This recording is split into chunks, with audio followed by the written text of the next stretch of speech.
no regular thing. I came for the ring, you know what I mean. I shoot my shot and it's clean. This for my city, yeah, this for my team. If you talking, it's how to be nice. I play with all of my life. You see my name in the lights. Better get great, champion.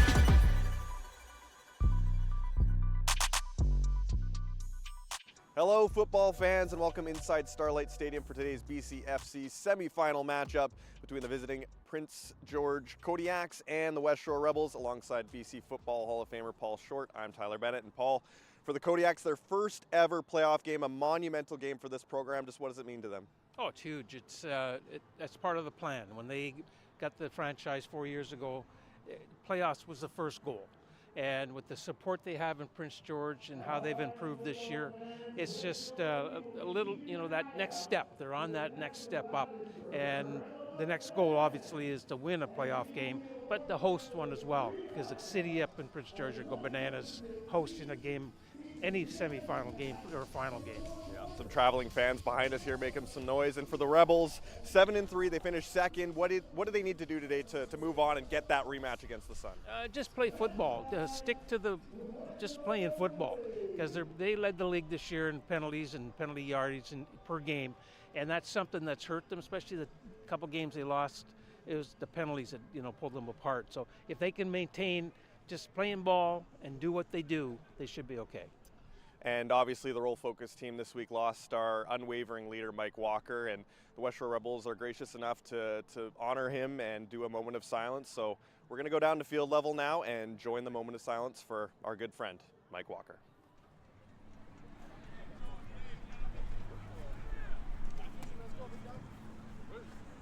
Ladies and gentlemen, we'd like to acknowledge and honor the traditional territories of the Coast Salish, specifically the Esquimalt, Songhees, Beecher Bay, and the Senac peoples, represented by the Sartlip, Pequachin, Sawout, Secum, and Malahat nations. The Westshore Rebels are committed to learning from our Indigenous partners and are seeking reciprocity, reconciliation, and truth.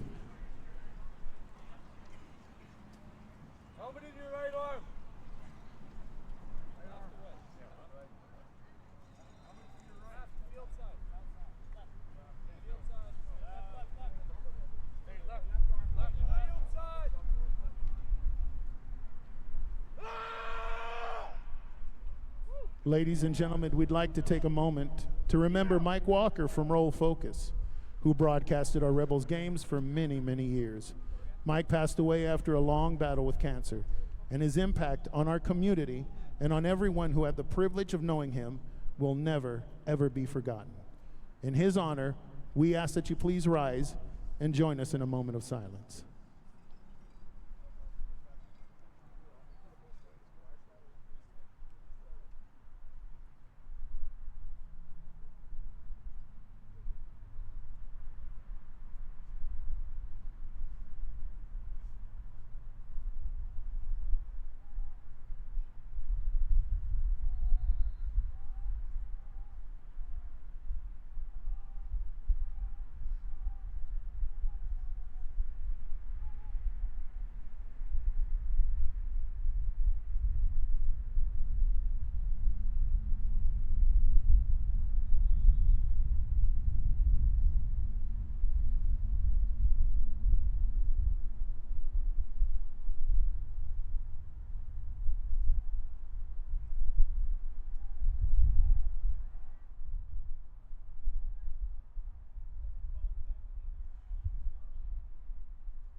Please remain standing and take off your hats as Jolie sings the national anthem.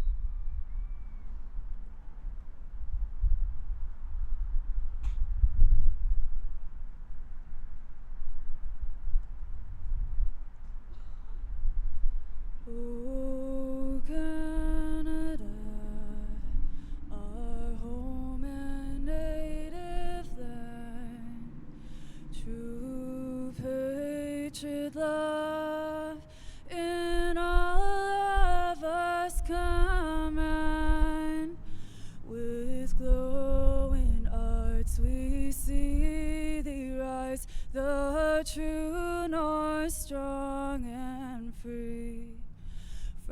from far and wide, oh Canada, we stand on guard for thee. God, keep our land glorious and free. Oh Canada, we stand on guard for thee. Oh Canada, we stand on guard for thee.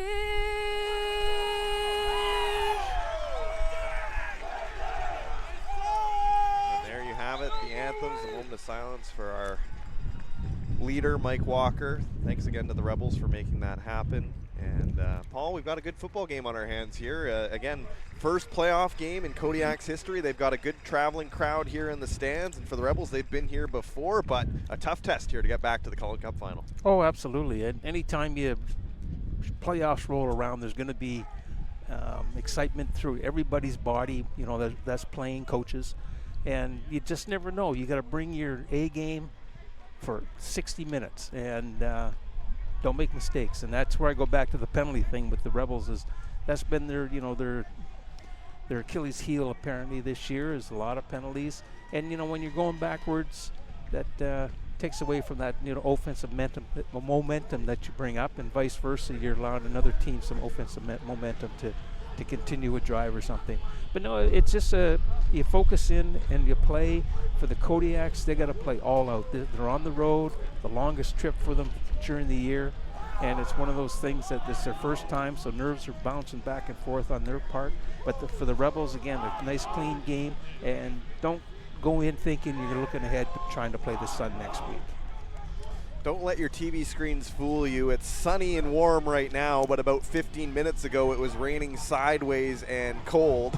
So field conditions aren't probably perfect right now. It's been raining for the last hour and a half on and off, so that could play a factor here. And the last time the Rebels played in the rain, it didn't go their way. They lost 10-8 up in Nanaimo against the Raiders. So we'll see if perhaps the elements play a part in today's game, because it is fall, and well, Victoria, the old saying is, you wait 10 minutes, it'll change. Oh, absolutely. And we've got a pretty good wind blowing on your screen. It's coming right to left, so it's going to favor the kickers. And between the two kickers, they're both basically the equal on the year. The Brady Harper from the Kodiaks averaged, I think, just 38 yards a punt, and Krantz had out, I think it was about 39 yards. So that's going to be, to me, that'll be one of the differences in the game. And because both quarterbacks are comparable, they get it done with their arms and legs. So it's going to be an interesting football game this afternoon. And for the Rebels, a little bit of insider info, the flu bug has really taken its toll on this team. There's a few key players who are not in the lineup today. Manny Fatu, the all-star defensive lineman, not in the lineup. Quentin Harry, one of the veteran offensive linemen, out. So that's a storyline to keep your eyes on, as even the Rebels that are in this lineup might not be at 100% today. Yeah, and that's, you know, colds and flus go through every team. It just, with the Rebels, it's been hanging on this year. And but they did get a bonus back. Gino Linuzzi's back, and it's going to be a little bit stronger defensive backfield, if you will, for the Rebels today. So it looks like the Rebels have won the coin toss, and they are going to receive here to start the first half. Kodiaks on your screen are in the white uniforms with black and yellow trim, and the Rebels in the familiar red and whites on the left side. Well, it's been a while, Paul. We've finally come back to the playoffs. It's the best time of year if you're a football fan. Everything is going, and this will be no different as the CJFL playoffs roll around, and they've come here to Starlight Stadium. It's the semifinal, the Kodiaks, their first time. Let's see how they do. And for the Rebels, trying to get that Sun rematch at the Apple Bowl next week. Thank you to everyone who's tuned in on BCFC TV or Telus Optic, and we are away. It's a booming kick down the left side, going to be returned by Tyrell Hoffland. He has some trouble with it, and he's going to recover, going to try and break the edge to his right. Now he's going to cut in the middle. He's got a bit of blocking. Pretty good return here given the start of this drive, and this time finally he's going to be wrapped up and thrown out of bounds. There's going to be a late flag for unnecessary roughness going against the Kodiaks here. As looked like it could be a disastrous start to this game for the Rebels, but not a bad return. Yeah, it was just, and that happens, you know, sometimes the ball's on the ground when you're trying to return it, and you pick it up, and the other team's already adjusted their lane to get to the football, so it creates some space, especially out wide. But then unfortunately at the end there, Cale Colley, number 11 for the Kodiaks, just threw Tyrell down to the ground, which was really unnecessary. He's right by the sideline, and so they can add another 15 yards and give the Rebels a good starting point here.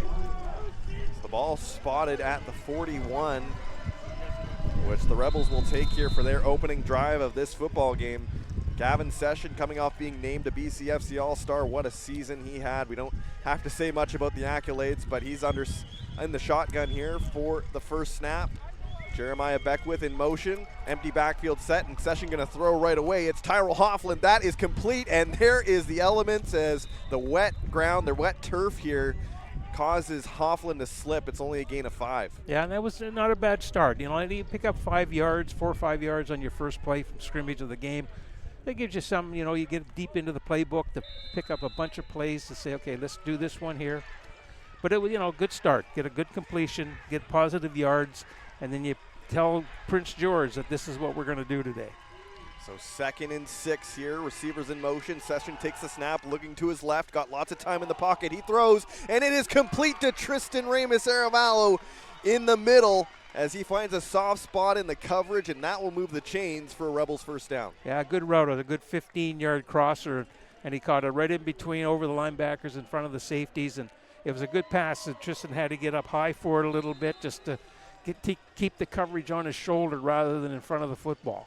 And if Session has that kind of protection today, look out. There's going to be some major yardage on the board.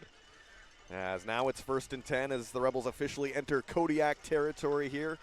And on the snap, it's a handoff play to Carter Williams up the middle, and he is going to be brought down, but not before a healthy gain of about 6 up the middle. And Carter Williams had a strong finish after an injury-riddled first half. Yeah, and on that play there, he made a nice cut to his left just to create another hole by himself, and it picked up a good 6 yards here. So, again, the Rebels are saying, okay, we can throw on you and we can run on you. Now, you have to stop us. And at this point, the Kodiaks are struggling to do that. 2nd and 5, receivers in motion. Session takes the snap, looks to his left again. He's got a man downfield, and it is tipped and incomplete as the Kodiak secondary gets there. It's Peyton Briere making the play, and the Rebels going to come up empty on their first drive here. Well, I think throwing into the wind a bit there, Gavin's pass just hung up a touch and allowed Briere to get underneath it. And it should have been an interception, but at least it puts the Rebels in a punting situation where the Kodiaks will get the ball back. Tyrell Hoffland, the intended receiver, and the Kodiak sideline jazzed up after getting the stop on their first drive here. And now the Rebels going to try and pin the Kodiaks deep in their own territory. Jordan Kranz right up there with Brady Harper is one of the best punters in the BCFC. And this one is going to be down towards the right sideline, and it is going to roll out of bounds near the 14. And we're going to get a first look at the Kodiaks offense here in their own territory. Yeah, and they've got a good one. Sawyer Thiessen, the quarterback, who was 3rd in passing in the BCFC, 2nd in rushing on the Kodiak. Similar to Gavin, Gavin led the BCFC in pass completions and attempts of passes. Just came shy behind Liam Croker from the Sun on passing yards. But Gavin gets it done with his legs too. And Sawyer, he's a threat back there. He's got a really strong arm, got a good receiving cruise, and just one of those guys that you're going to hang your hat on. You're going to say, "Okay, Sawyer, lead us to victory today." So Thiessen takes the snap on first down. It's a handoff up the middle, and a good job there by the Rebels D-line to close up the gap in a hurry. And Manny Fatu is on the field. So Paul, you gave me some bad intel as he was the one that made the tackle there. Otherwise, we might have a inactive player on the field. No, that's what I was just thinking. Hopefully he's on the roster, because if he ain't, there's problems here. So that's a short gain of only 2.5. And now the Kodiaks need a good completion here to keep this drive alive. As Thiessen under center takes a snap, it's a screen pass to the left, caught, and the Rebels going to get there fast again as it's another great defensive play. Team effort there by the Rebels, and now the Kodiaks going to have to punt on their first possession on offense here. Yeah, just Rebels. They've got a strong defense, and they're gonna try to create something to say, okay, we're gonna make you a one-dimensional team. We're gonna make you throw on us, or we're gonna make you run on us. And I think today they're saying we want you to throw. Very active to the football. So the Raiders going to punt this ball away and going to kick it to either Tyrell Hoffland or Tristan Ramos-Aravallo. And this one is a skied kick, just going to get past the halfway point as Cale Cowley on the punt there. And Tristan Ramos-Aravallo makes a nice cut and going to be tackled just shy of the 45-yard line. And the Rebels knocking on the door here. They're going to start with pretty good field position here. Boy, that's tough. The way the sun is reflecting off the field, it's very difficult to see yard markers up here, as well as the numbers of the Kodiaks. Being that gold color is tough to see. But a good starting point here. Rebels in Kodiak territory, and for their second drive. Gavin Session takes over after having to punt on their first drive, and something went funky there on the lines. We'll have to see where these flags go. Could be a false start, but we'll wait for the flags to come down and get the sign from the crew. Yeah, I think that was legal. The ball wasn't snapped. It came up late, so I think it's legal procedure 60, against the Rebels. 5-yard penalty, repeat first down. And since it was a pre-snap penalty, they're going to, it's automatic, move it back 5 yards and have 1st and 15. So the ball moves back to the Kodiaks 45-yard line. So a bit of a longer yard marker here for the Rebels to attain on their second drive of this first quarter.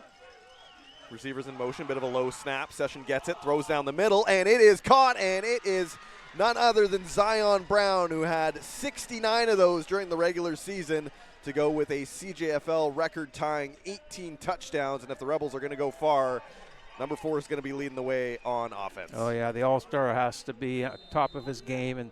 But the way him and Gavin have been connecting all year, they're just one unit together. It's an arm to another arm, really. They're so close together when it comes to how they throw the football and what they can make happen on the football field. So that moves the chains. The ball just past the 30, and it's going to be a run on first down to Carter Williams. He's got daylight into the second row, and he is going to be brought down, but not before a healthy gain.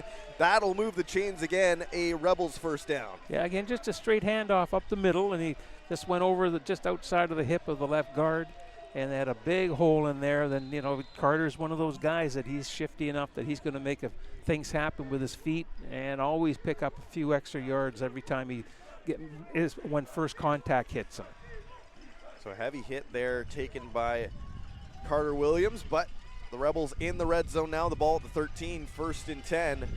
Lots of receivers in motion here on this one, and Session looking. Here comes the pressure. Session going to roll out, fakes the throw. Now he's going to go on his own, and he is going to be brought down by none other than the BCFC leading tackler. That is Caden Crow. He had 49 of those throughout the season, and he marks number 50 there, but there is a flag on the play. Yeah, it might be coming back for holding against the Rebels, but yeah, Gavin, he just didn't have who he was comfortable with to throw the ball, so again, he does what he does, gets on his horse and gets outside and then just stretches it as far as he can. And we've seen him where he's, made plays out there throwing the football as well as on the ground. So it's one of those things, but a holding penalty moves them back, and they live for another down here. Ball back to the 25 here, so 1st and 20 for the Rebels here. Going to need a big play here to set up something close on second, or perhaps Session looks end zone. And Session going to throw up the middle. He's got Jeremiah Beckwith. It's caught. He's got daylight. He's in for the touchdown. And the Rebels are on the board as the big tight end, fresh off the injury list, gets into the end zone.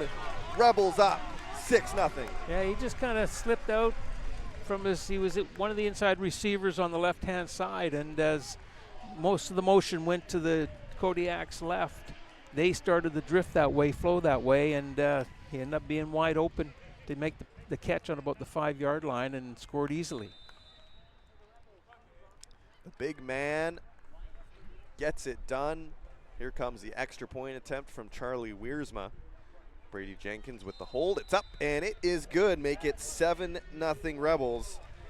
as Jeremiah Beckwith, one of the injured Rebels in their final home game here against the Langley Rams from Kingston, Ontario. Big body guy playing tight end for them, had 13 receptions for 188 yards in the regular season, only 1 touchdown, and he's matched that in the playoffs, and that's when you got to come up big. That's the most important one he's had all year, for sure. Now, it's a good start for the Rebels. They were able to move the football. Every time they were at positive yards, they had a couple penalties that hurt them on this drive that pushed them back, but they successfully ended it with a major score. Now it's defense's turn to step up the pressure a little bit, put the Kodiaks in a third down, get the football back. Because you could travel to Victoria. It's a long trip. I know when I coached, they had the buffet, so we always said, "Oh, hope the visiting team all visit the buffet," because it's something they don't normally do. Or kids that were from the prairies that never have been on a boat before. Right. So just kind of messes with you a little bit. But for the Kodiaks, this is a long trip. You're coming into a hostile territory with the Rebels, who finished second place, and they don't have a huge hill to climb, but they've got a hill to climb here to make sure that they stay close. Don't let this get out of hand. So that was Andrew Brown on the return for the Kodiaks. Actually got some pretty good fieldage there. It's near the 35, so that's where Sawyer Thiessen and the Kodiak offense will come back out on the field. They went 2 and out on their first drive, so they're going to look to maybe change it up a little bit and see if they can find some more success against the Rebels defense, who hasn't shown much to this point. But again, it's only the second drive here for the Kodiaks.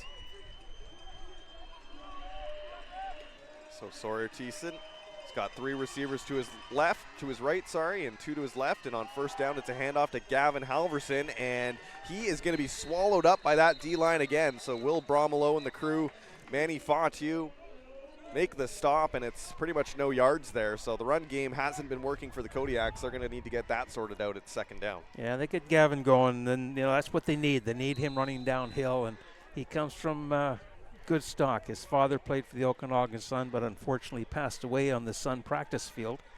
I think it was 2003, but Gavin's just picked up, where his father's left off, and he's a load. So second down, empty backfield. Here comes the pressure, and Thiessen going to use those legs. He's got a first down and then some, as Sawyer Thiessen into Rebels territory, pushed out of bounds by Cameron Cohn. And there's some stuff going on down the sideline here, but it looks like everyone's going to get away. And those are those legs we talked about, Sawyer Thiessen. He's a threat both in the air and on the ground. Yeah, and that's what he's been doing all year. He's the second leading rusher with the Kodiaks. And when he's like I said, like Gavin, when things aren't looking good, he's going to pull it down and run. He has that ability to shake things up with his feet. 48 rushes, 315 yards, and 3 touchdowns on the ground for Thiessen. So you got to respect the run game here with the quarterback as well. As now 1st and 10, Thiessen going to throw. It's a dart that's going to be caught, and gain of about 5 or 6 as the Rebels secondary gets in there quickly. Isaiah Boutin, who wasn't in the lineup for their final regular season game, had the extra week of rest, and he makes the tackle. It's second and short. Yeah, just a little curl over the center and just behind the linebackers, find the hole, turn around, let the quarterback throw the football, and it puts you in a good situation here with second down and 2, where you can, you get an opportunity. You might be able to go for it on third down if you don't get this, but you got a lot of playbook opened up now with only 2 yards. Spread offense here for the Kodiaks. Empty backfield set. Thiessen looks like he's going to throw. He's going deep. He's got a man downfield, and it is incomplete. But there is a flag as pass interference is surely going to be the call here, as that would be Ben Fair. Their leading receiver was downfield in the end zone, and Isaiah Boutin wrapped him up, and that's going to be a flag against the Rebels. Automatic first down. Yeah, Ben had a little bit of a step on by. Isaiah really didn't have to get onto him because the ball was well overthrown, and I'm not sure whether Ben was going to be able to get underneath it to make the catch. But he just got his hands around him. Both officials threw flags, so a 15-yard penalty, first down, and the Kodiaks are in a good scoring position here.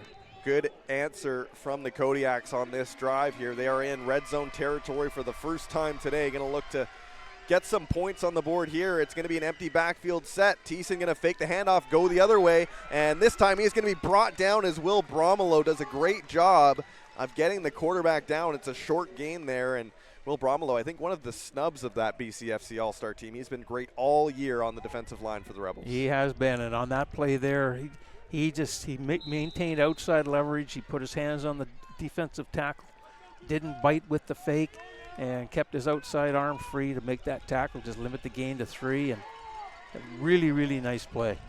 2nd and 7.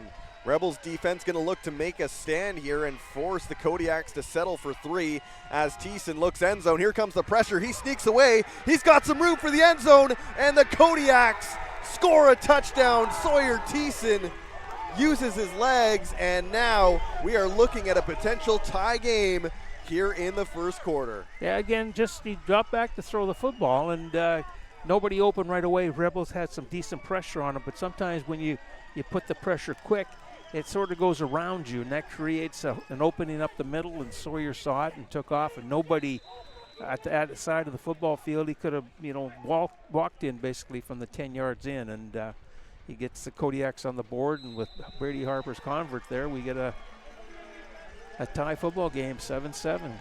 For anyone who came in here thinking this was going to be a blowout, think again. We have a football game here, folks.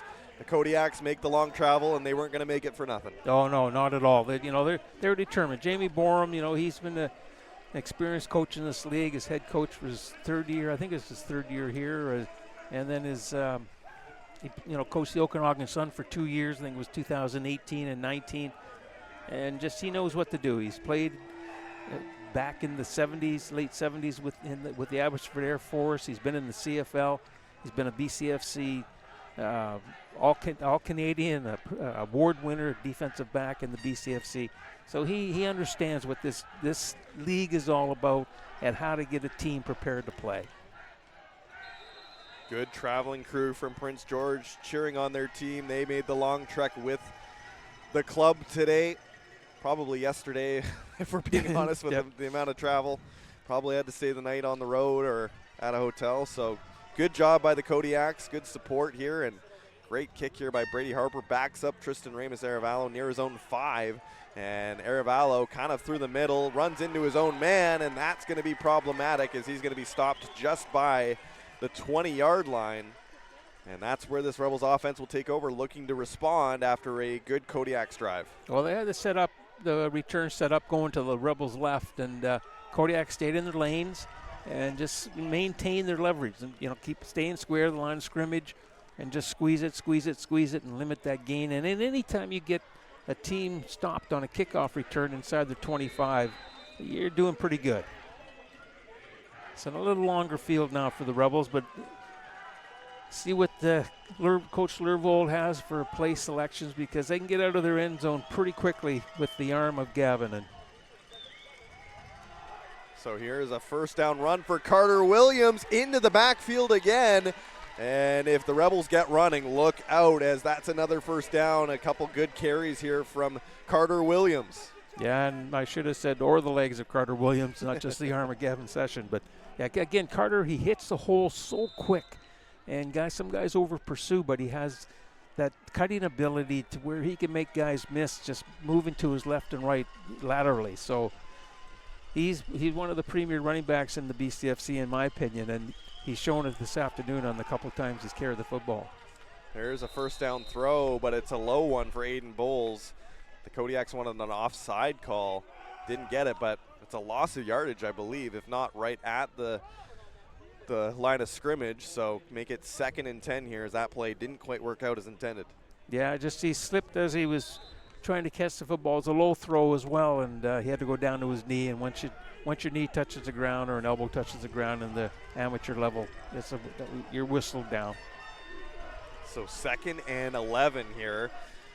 Rebels going to need a completion here, and Session looking to his left, got the protection. Here's the throw up the middle. It is caught by Tristan Ramos-Arevalo, but a nice defensive play, as that is Taman Pittick making the tackle, and that one's going to hurt Ramos-Arevalo. We're going to need to get some trainers on the field, but it looks like he was stopped about a yard short, as Taman Pittick, one of the premier DBs here for the Kodiaks today. He had 19 tackles throughout the season, 3 interceptions, and a pick 6, and he made a big play there. Yeah, he made a really nice tackle, but they did give the Rebels the first down on the play. From our angle, I thought he was about a yard shy, but again, it's hard to see the lines with the way the sun is reflecting off the turf. But So hopefully Tristan's okay here. He's one of the top receivers with the Rebels. You'd hate to see him missing the game because of an injury this early, or any injury.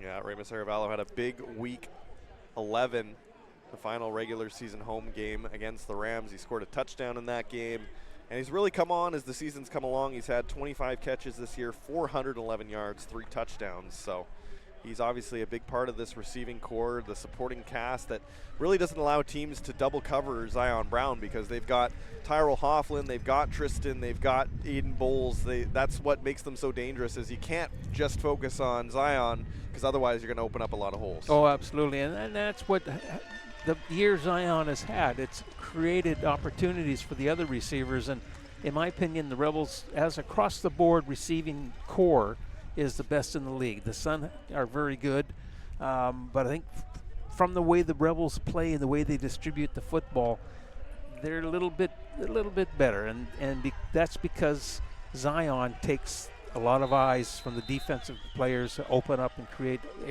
opportunities for the other receivers to catch passes.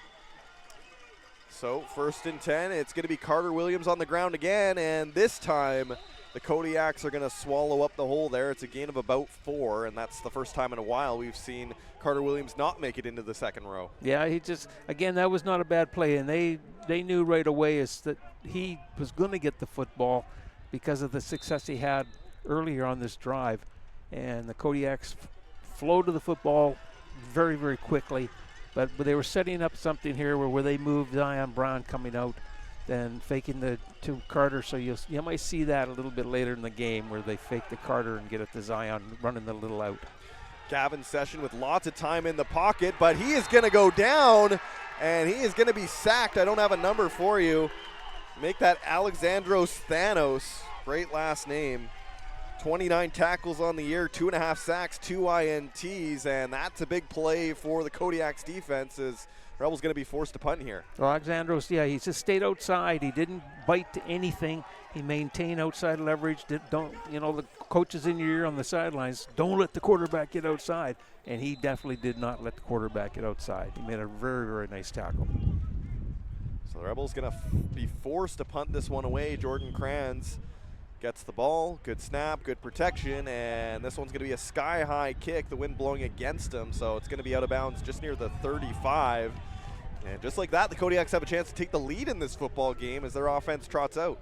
Yeah, and and I think Kranz has been told to try to push the ball to the sideline to create that 13th defender, because Andrew Brown, that's deep, set a new record this year for the number of punt returns in a season by a BCFC player in history, and with 52.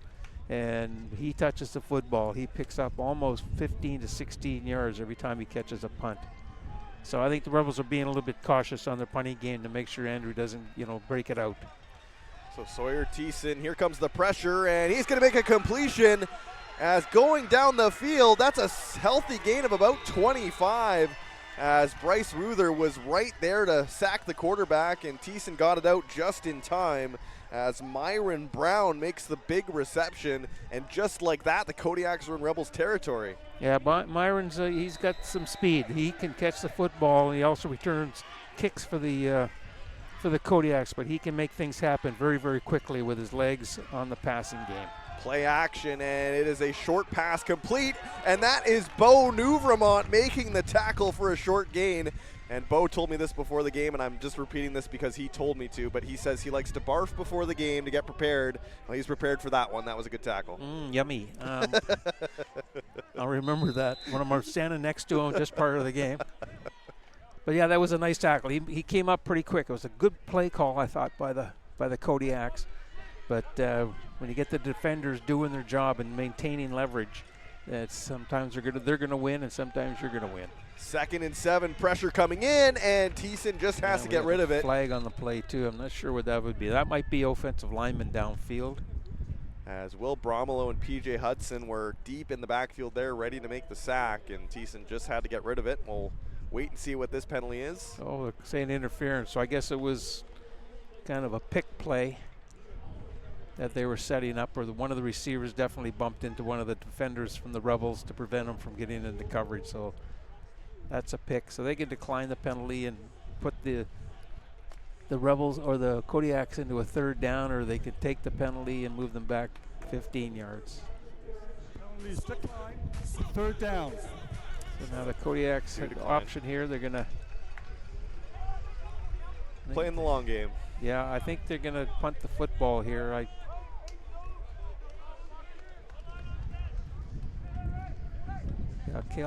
Kale's coming on, so I think they're going to punt the football. Because they're sitting at the 43-yard line. So yeah, he'll put it up high towards the sideline, try to pin the Rebels as deep as possible. So here comes the punt, and this one's a good one. Is Remus Aravallo really going to have to back up? It's going towards the back of the end zone, and he's going to try and return this. And will he make it out of the end zone? Yes, he just will, and he'll be thrown out of bounds at the 10 as Tristan Remus Aravallo had to run about 50 yards to make 10 yards happen, but he makes his way out and avoids the point. Yeah, that's one of the rules where if you return a missed field goal or a punt when it's in the end zone and you just get it out of the end zone, you get the ball to the 20-yard line. So that was a smart play by Tristan, just to try to get it out. If you give up a single, it's not going to hurt you this early in the game, but he was able to get it out, and the Rebels start at their own 20-yard line, 1st and 10. So that is where the ball is spotted, the Rebels' 20-yard line, and Gavin Session fresh off the sack to end the last drive, and he's been sacked a lot this year, 18 of them. Going to try and avoid that here, as it is 1st and 10.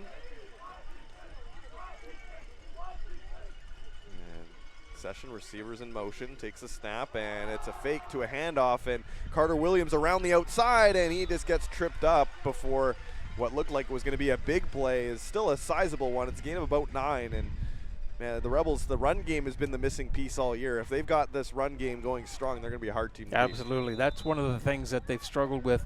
They've had a lot of injuries. Carter's had been out for about 5 games, 6 games. And Antoine Daly isn't playing today apparently because of injury. He's got little nicks and bruises. They just really haven't found that ingredient that's going to say, let's really get our run game going. But today Carter's moving the ball pretty well. And that was a play they ran earlier where they swung Zion Brown out and give it to Carter up the middle, and he picks up 7 or 8 yards, whatever it was there. But they're setting up a little swing pass to Zion, because sooner or later the eyes will go off him onto Carter, thinking that he's got the football. So that will do it for our first quarter of action, a tie game, which if you're a football fan is what you're here for. It's been a competitive one to this point, and it looks like it's going to be a nail-biter. Again, these two teams met in week 1, so it's been a long time since these two teams have come together, and that one was all the way up in Prince George. It was the Rebels making the long trip up there, and it was a close game until very late, and the Rebels pulled away in the 4th quarter. They took that one 33-13, but Kodiaks definitely made a statement in that week 1 game that they were a playoff team, and that's why we're seeing them here today.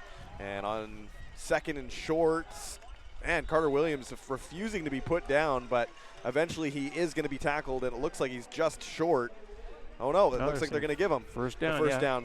Sorry, the glare on the field is making it really hard to see these markers, but just if he got there, he just got there. It's a Rebels first down. Yeah, and Carter ran right through the arms of Caden Crow on that one, and Caden whiffed on him, and everybody else came through. But that's one thing Carter does. He keeps his legs going. He's got a strong lower body, and he was able to drive for another 3-4 there to get the first down. So new life here for this Rebels drive, and it's a pitch play on first down, and Carter Williams going to try and break the edge, and he is going to be brought down after a short gain. The Kodiak sideline likes what they see there as they really came to the ball quickly. It's going to be 2nd and 7. Yeah, they flow. They've seen film. These guys, they look at film on each team. They've got coaches dedicated to watching, other teams every week, and they just look for tendencies, what the plays are. And they sense that one, and they flow to the football really, really quickly to limit the gain to only about 3 yards here. So not a big, 2nd and 7's not that bad, because Gavin really likes to throw the football. So that's something he, relishes, to get in those type of plays. And good protection here by the offensive line, and Aiden nice Bowles makes catch. a nice one-handed catch Although I don't think this is going to hold up, as surely this is holding against the Rebels. So nice catch, but one for the highlight reel, but nothing else, as this is going to back the Rebels up. Yeah, unfortunately, that was a tremendous catch for him to get up that high and keep the hand on it. But yeah, unfortunately, as soon as Gavin started rolling to his left, he didn't have his receivers open. And the clock in the low lineman's head was running out, and now they sense, or they catch the corner eye that Gav still has the ball, and they just put an arm out, stop somebody by grabbing a jersey or something, and you're going to get caught every time when you do that. So that makes it second and about 17, maybe 18 yards here. So the Rebels need a big completion here if they want to keep this drive alive. And the ball's still pretty deep in their territory at the 25-yard line. So they don't want to be punting into their own territory here. They need a big play, and Session going to look for it here.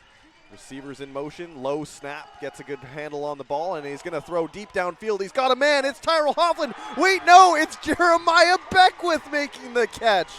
My goodness, he steals it from his own receiver, and that is going to move the chains, and that's a much needed one, although it looks like Jeremiah might need some help, as he might have hurt something on that catch, but what a play to move the chains. Yeah, he was going down there, both going down the middle, and Jeremiah just kind of drifted to his right.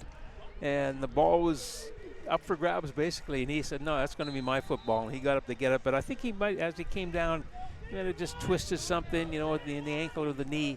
But that was a great catch to get them out of trouble and give them a first down in Kodiak territory at the 52-yard line.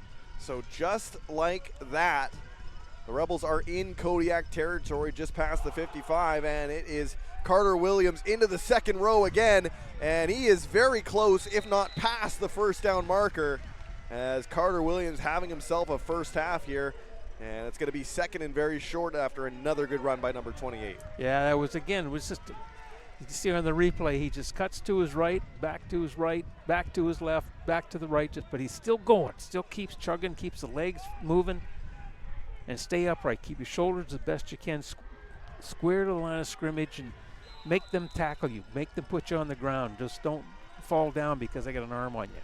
So after consideration from the referees, it is a first down, 1st and 10, and Session going big on this one, and it is caught by Tyrell Hoffland. Touchdown Rebels, and they retake the lead. What a catch and what a route. Gavin Session with a dime. That was a very nice pass, and he had really good protection. He stood back in there, and Tyrell just ran a post pattern, and he just laid it up, and it was right in his hands. He didn't have to break stride, and it was touchdown. 6 points on the boards for the home side. Tyrell Hoffland, another one of the BCFC All-Star snubs. He was top 3 in all receiving categories this year. Didn't get the nod, but I'm sure he'll take a playoff touchdown instead that puts the Rebels in front. Oh, yeah, and, there's a lot of great receivers, as in every position. All the teams have their really good players, and coaches usually pick the guys, and it's just one of those things. But no, Tyrell, you could put his name in there, you pull somebody else off, and somebody would say, well, that other guy should be on. And it's just, the luck of the draw, but you can't hold your head down or feel ashamed on the season you had, because Tyrell just has had a great year. Well, and I haven't talked to Tyrell about it, but speaking personally, when you get cut from a team or you don't make this, sometimes that puts a little chip on your shoulder to say, okay, I'm gonna show you guys that you made a mistake. Yeah, absolutely, and that's that's what some of the Rebels might be doing today, especially some of the guys that have been injured. That now, we're in playoff game. The rosters are cut down to 45 guys, and I'm getting my chance. I'm over and above somebody else, and it's just one of those things of saying, okay, we got to play, and I'm going to show everybody who I really am. So after the extra point is good, Charlie Wiersma going to punt this one away. It's a booming punt, as this time the Rebels have the wind with them.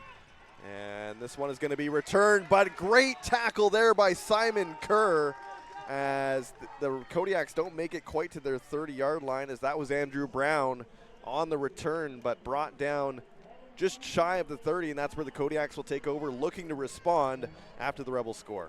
Yeah, so it's a good kick, good coverage by the Rebels on that one. Now they just step up. You're up 14-7, and we were in the second quarter, so if they can stop them here, get the football back, they can add points to take a healthy lead in the halftime. So Sawyer Thiessen back on the field. They had a good response after the last time the Rebels scored, and this time it looks like one of the offensive linemen for the Kodiaks jumped, and they're going to be backed up 5 yards right away as that was Glenn Falkowski jumping the line there, so that's going to be a loss of 5, and already a little bit of a hole here on first down. Yeah, I think you're going to see Sawyer, though. He's going to start to throw the football a little bit more. He's had success throwing the football, plus running, obviously. You know, he scored their only touchdown so far, but once he gets mobile and gets inside, outside, and gives him time to throw the ball, he's very, very efficient.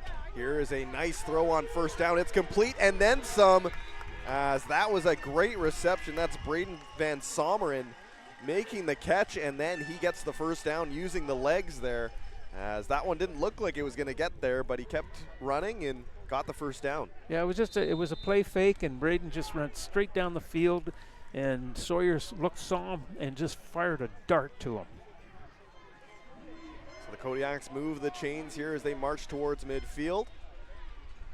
Rebels were showing blitz there. Are they going to change now that the Kodiaks have seen it? No, they're not. They're going to send a 5-man rush here. PJ Hudson coming in. Thiessen has to get rid of it, and it is incomplete as Thiessen felt the pressure coming, had to get rid of the ball, and that caused the incompletion, make it 2nd and 10.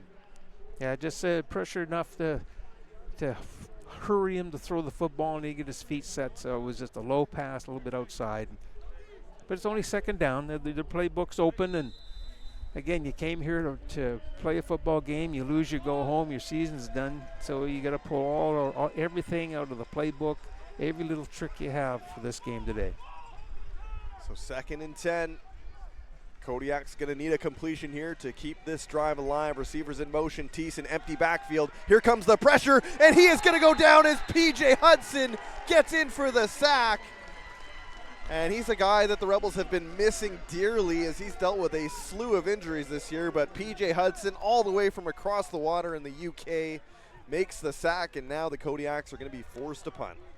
Yeah, just right off the edge. They just brought the heat right away, and Thiessen had no chance to set his feet, even to scan the field. They were in his face that quick.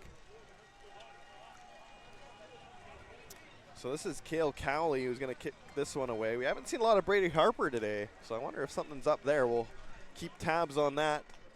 As Cale Cowley, it's a short kick and just going to get past the half-field line, and it's Isaiah Boutin who's going to go to his right and then going to try up the middle, and the ball comes out for a moment, but the Rebels going to scramble on top of that football and make sure it's their ball as they'll take over just past the 45-yard line. Yeah, not a bad starting point for them. It's, you know, they're close to midfield. Lots of time left here in the 2nd quarter for them to mount a drive, eat up some more clock. But yeah, good coverage by the Kodiaks on that punt. The punt wasn't very good. It went off the side of Cale's foot, but end result was there was only a gain of about 4 on it. Another storyline, Carter Williams not on the field here and not in the medical tent, but he is taking a break on the sideline, so Ryan Vincent will take over at running back here for the time being. Again, we'll keep tabs on Carter. Big piece of this first half, and here is Ryan Vincent on first down. He's going to try and plow his way through the middle. He runs into his own lineman and eventually going to be backed up here as it's a dog pile on the football. So a short gain there, and that makes it 2nd and about 7. Yeah, no, good run. It was, you know, again, get the football moving, get the defensive guys moving to the football, moving their feet, and then you open up holes. They still have to honor the pass right from the get-go, so you're going to keep guys occupied, and that run game gets going. You make guys miss just on a cut or two, and you get in a good manageable 2nd down or a really short 3rd down. So Gavin Session, 2nd and 5. He is going to pitch this one to Beckwith up the middle. Interesting play call there, and this play going to go nowhere as the Kodiaks defense gets the stand done. We haven't seen that play in the playbook very much this season, and didn't really come to much, make it 3rd and 5. Yeah, I thought, you know, to be honest with you, I thought it was a good call. It's just from a timing standpoint, I just thought everybody was a little bit too tight together, but you try to get the flow and then you flip it back and make things happen, but there was so many guys congested together that it was hard to get a good hold set up for it. Bit of a gamble here. The Rebels going to go for it on 3rd and 3 near midfield. Let's see if it pays off. as Rebels trying to catch the Kodiaks offside. And they're going to take the penalty looks here. like they're going to take either a penalty or a timeout. There is the flag. So that's going to back up the Rebels, and I think now you almost have to punt the football. Yeah, they were hoping, Coach Lerville was hoping to catch the Kodiaks napping and not paying attention and get somebody to jump offside to get the free first down, but it doesn't hurt to be punting from here. You're 5 yards back. You're going to be punting the football, it looks like about, from their own Timeout. 53, but the Rebels took a timeout. Well, they took it out because they didn't want to take the penalty. So I guess the flag's been picked up. They must have taken the timeout prior to the penalty flag being thrown. Wait and see the referees conjugated here. Making sure that everyone's on the same page. Yeah, I think and that's wise. I know sometimes the Rebels, that you want to gamble, it looks enticing. Your coaches in the booth are going, "No, let's go," but it's a playoff game, and you got the wind at your back. Pound the football, put the Kodiaks deep, and you might get it on the next 2 plays later, well inside Kodiaks territory. So still 3rd and 3, but instead of going for it, the Rebels are now going to punt this football after using a timeout. 7:37 on the clock here in the first half, and Jordan Kranz, good snap, good hold. Oh wait, it's a fake, and the throw incomplete as Jordan Kranz overthrew his receiver. And looks like the Rebels want a flag. Ryan Vincent saying he was being held. We'll see it on the replay here. And I'm not sure where the flag was there for the Rebels, but the gamble does not pay off. And they have just given good field position away to the Kodiaks, who are within striking distance here. Well, I thought, sometimes you're going to try some stuff, and but with the wind at your back and that ball sailed, obviously, it just didn't work. It was a play that, ultimately you're going to look at. The coaches will say if it factors in some point in this game, we shouldn't have done that. We should have punted the ball. But, you no harm, no foul right now. You just got to make sure your defense steps up here to make things happen. Sawyer Thiessen using his own legs, and he's going to be brought down after a gain of about 6 or 7. He wants a face mask call, as Will Bromelo was the one who brought him down. It looked like a face mask to me. It sure did. Let's see it on the replay here. And they got holding against the Kodiaks. Wow. Yeah, I definitely thought that there was a face mask on this. Yeah. Missed call, and the Rebels going to benefit from that. As well as a holding call against the Kodiaks, so push them back 10 yards. So tough one there for Sawyer Thiessen. And now it's 1st and 20 at their own call at 47. And it might be time for the Rebels to implement a bit of a spy here, Paul. Tell me about a quarterback spy. What's their job? Well, you're dropping into coverage a little bit, just to make sure nobody's sneaking across as an inside receiver or tight end. But your main job is to spy where the quarterback goes. If he goes left, you go right. If that type of thing, you just follow him. You mirror what he's doing. Just don't allow him the opportunity to get his legs working, to get outside or make plays. So that pass on 1st down incomplete, as just a bobbled pass there. Myron Brown, the intended receiver, and had the freight train coming down the tracks in Bow, Vermont, and couldn't hold on to it. So that's going to make it 2nd and 20, and now the Kodiaks need a big play in all kinds of ways if they don't want to punt this ball away. Yeah, the wind's picked up again, so that you don't want to be kicking into the wind. You can get the Rebels really good field position with about 6 minutes to go, and you're only down by 1 score right here. But you got a big hole to climb out of. It's 2nd and 20. Thiessen trying to get away. Here comes Manny Fatu. Here comes Will Bromelo. He gets away, and he just throws this one incomplete. How did Sawyer Thiessen get out of trouble there? He looked like he was dead in the water, but he made 2 men miss there and at least got the incompletion. Otherwise, that would have backed him up another 10 yards. Well, he went to the same school of evasion that Gavin Sessions gone to, because he was able to dip and move and create little extra time, and still get the ball away to prevent a loss in the play. But he was pretty nimble for a Legal quarterback. contact, 13 Rebels. 10-yard penalty, repeat 2nd down. Well, there was I didn't get what the call was. I didn't see 10 this. yards against the Rebels. Manny Fatu down, which not a good sign if you're a Rebels fan, as he's been stellar all season long for this Rebels club. And again, he was a bit questionable coming in. We thought he wasn't playing. He was on the field, and he's made his impact in many games this year. 5 sacks. That's all you really have to say. If you've got 5 sacks throughout the season, you're making your mark, and obviously one of the leaders, but looks like he might just be winded. Looks like he's probably going to be okay here, so good news. But we'll keep tabs, as Manny's one of the premier linemen on this Rebels team. Yeah, and he deserved to be named to the defensive line as an all-star. He's dominated. He's the most dominating Rebels defender on the line this year, and he makes plays. Every time he steps on the field, he's able to make plays. And yeah, you don't want to lose him. Looks like maybe something with the shoulder, so we'll keep you updated as he gets some work on here. But the Rebels going to be down one of their star D linemen here, so maybe the Kodiaks maybe feeling a little more generous to maybe run the football up the middle here. We'll wait and see. As Thiessen on 2nd and 10 after the penalty, receivers in motion.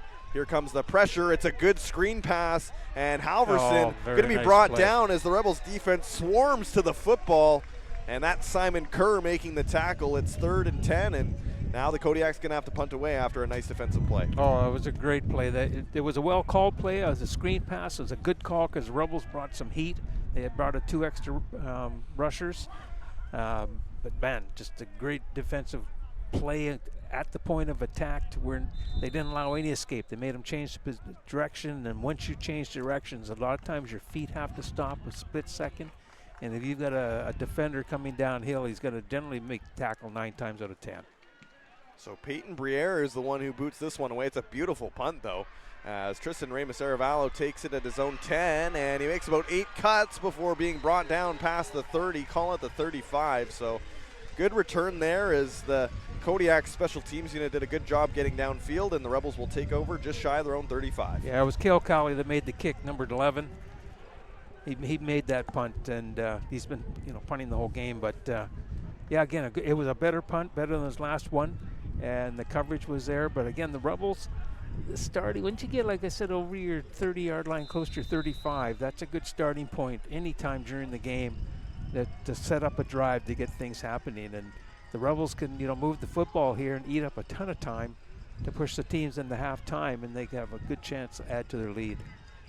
Empty backfield set here for a session. He's going to roll immediately to his left. He's going to throw, and it is incomplete, as that is the towering Kodiak making the stop there. As getting the license plate on that. That is Nicholas Tremblay. He's got to be at least 6'4", 6'5", and he used all of his height to his advantage there as he gets up and breaks up the pass. Oh, Nicholas got up higher on that one there, but he didn't bite on it. As they were rolling, he didn't bite. He knew who he had in his territory he had to keep an eye on, and he was able to, as the ball was in the air, get up high and make sure that he was the only one that got hands on it. He had a good opportunity to intercept that as well. The wind picking up here at Starlight as it's 2nd and 10. Session lots of time in the pocket. He throws, and that is an inaccurate throw, incomplete. Tristan Ramos-Aravallo, the intended receiver up the middle, and it's going to be a quick 2 and out here for this Rebels offense. Yeah, just Gavin had good protection. It's just that the ball sailed a little bit on him into an area where there was no receiver, went over his head, and but again, no harm, no foul. You punt the football away here, and you put your defense back on the field to say, okay, get the football back. A good punt here is, could put the Kodiaks pretty deep, because the wind is really picked up and is right at Kranz's back here. Jordan Kranz gets it away. You can see the amount of wind that helps him on that one, and this one going to be returned near the 40, but not a lot of wiggle room there as the Rebels special teams unit gets in there quickly, and Andrew Brown has had a couple chances to return some punts, but good job by the Rebels to get downfield fast and make the tackle. Especially on a punt that's high, because it's moving all over the place in wind like this, and sometimes the Rebels or the coverage team is going to outrun it. And they didn't on that point, and they held Andrew to just a very limited gain. the Kodiaks, with 4 minutes to go here, have a chance to cut into this lead or potentially tie it with a touchdown here. As Thiessen gets his receivers in motion on first down, takes a snap. It's a low snap, but a good handoff to Gavin Halverson. But not much doing there as the Kodiaks run game continues to sputter. I don't know if that's a word. Stutter, sputter, spin. You know what I was trying to say. Yeah, I have another word that starts with S. That yeah, they haven't got the run game going, and that's one thing that Gavin's done in games previously is he's been on his horse and he's been able to move the football. And then again with Sawyer's running, but they haven't been able, other than Sawyer, and that's been mainly he's been, thrust out of the pocket. But Gavin hasn't had a chance to really get himself unwound here. Here is Thiessen, and he rolls out of the pocket. He's looking for a receiver downfield into double coverage, and that is going to be incomplete. Flag on the play as Ben Matai got wrapped up.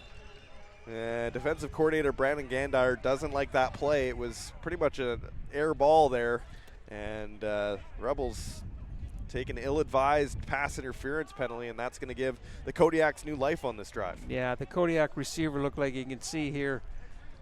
The defender got his arms kind of wrapped around him a little bit just prior to him going to the ground. So that's what they're calling interference. So 15-yard penalty, and it was one of those calls. If the flag didn't come out of your pocket, everybody would probably go back to the huddle. One side would be a little bit upset, but I saw him sort of get his arms around him. So you have to throw it. If the officials see it, they have to throw it. So that will move the Kodiaks past the midfield mark. They're at the 53 on the Rebels territory. Here comes some heat, but I think the Rebels are offside. Free play for the Kodiaks. And Halverson actually gets some room to work with there. It's a gain of about 8. But we'll wait and see what the Kodiaks want to do with this flag. I believe it's against the Rebels. We'll wait and see. Yeah, I thought it might have been offside. Yeah, there we go. Offside Kodiaks. I thought one of the slot backs was a little bit early. So that's going to push them back 5 yards, put them in a 1st and 15. The last 3 minutes here, and it's not dire, but it would be nice Number 4, Kodiaks, from a 5-yard Kodiak penalty. standpoint Repeat first to down. move the football, to get in a position, at least add a field goal, get some points off this drive before halftime. So you go into halftime and you talk about it, you're coming out saying, hey, we're in this game. 3-minute warning here at Starlight. It's been a briskly played first half. We're only about 50 minutes into this game, so we're at a blazing pace so far. I'm sure that will come back to bite me, and we'll be into a long second half. Yeah, the ambulance will be getting called here. Here's another blitz by the Rebels, and it's a good play call by the Kodiaks. Very nice but play. Cameron Cohn lays the boom on the receiver as Braden Van Someren was the recipient, and he's a little slow to get up, and that was a big hit by number 2. Yeah, and Cameron came up on it quick. You can see on the replay there, it was wide open, the receiver, and Cam was honest, like he was covering his area, but he was able to get ahead of steam just prior to the pass being completed to come up to make the tackle for a loss, about 1 yard loss. So 2nd and 11 here. As Thiessen going to look to keep the offense on the field here. Good snap, looking to his left, quick throw. That is going to be caught, and some room to run. There is a flag downfield. I have to see who that's against. That was a nice reception. That's Myron Brown. As there's another injured Kodiak. It looks like it's Myron as well. I'm not sure if that might have been a pick. Bryce Ruther makes the big tackle. That looks like maybe knocked the wind out of Myron, and the trainer's going to have to go out, and we're already seeing the jinx and effect of me calling it a brisk played first half here.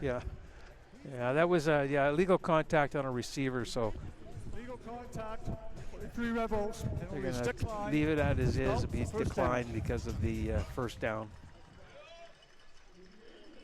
So that'll move the chains, and the Kodiaks will keep this drive alive as the clock begins to become a factor here towards the end of this first half.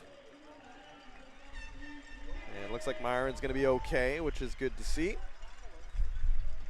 So he'll go to the sidelines and get checked out. He's a good receiver. He's very fast. He's got great hands.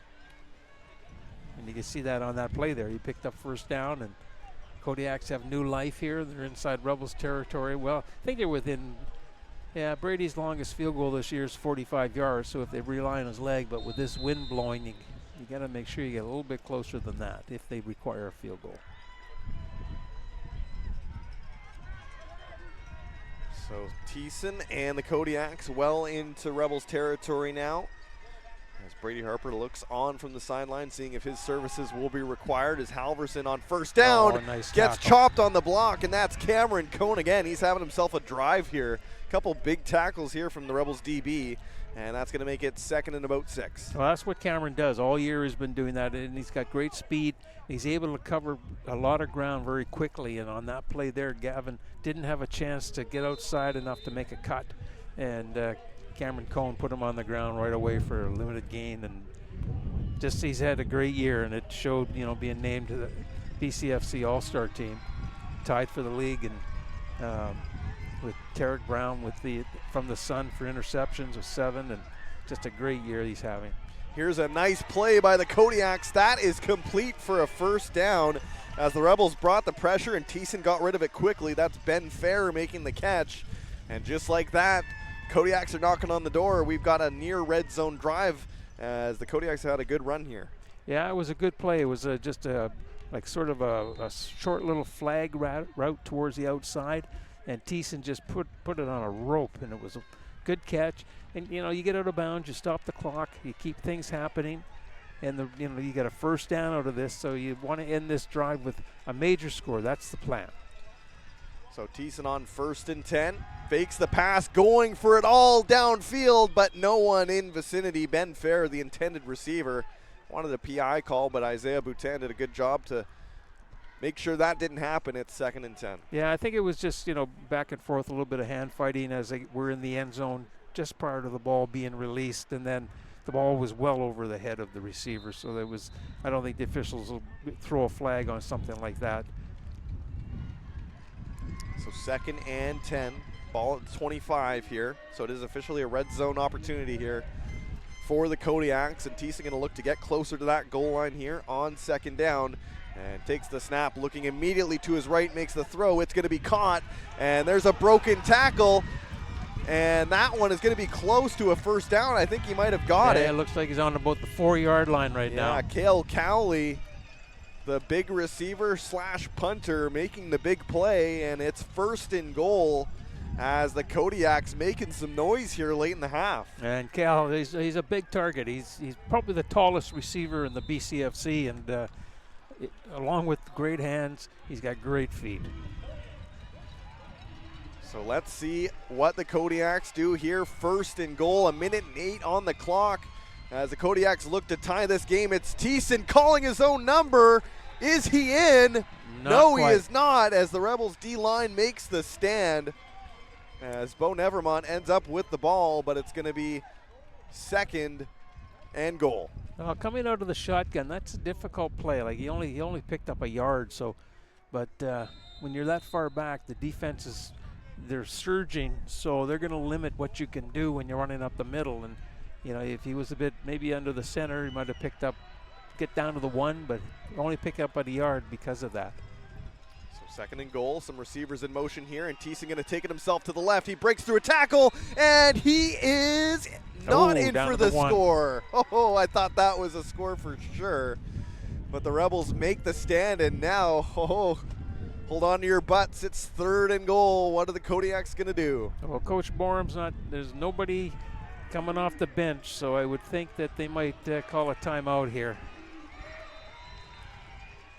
What are the Kodiaks going to do? Thiessen under center, looking at the coach, getting the play call. Are they going to go for this one? Thiessen's under center. Borum's marching towards the midfield line. And does Borum get in? I don't think so.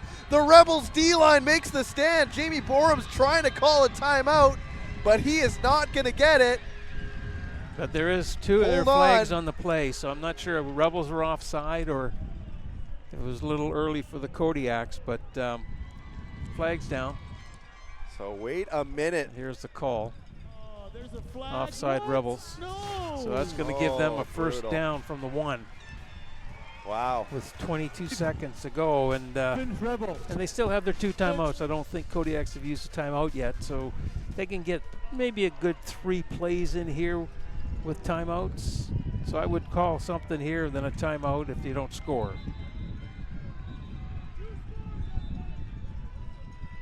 So wait a minute here. Let's see what's going on as it's first and goal from the 1. And Thiessen gonna go under center here. Takes the snap, pushes forward, and no signal from the official yet.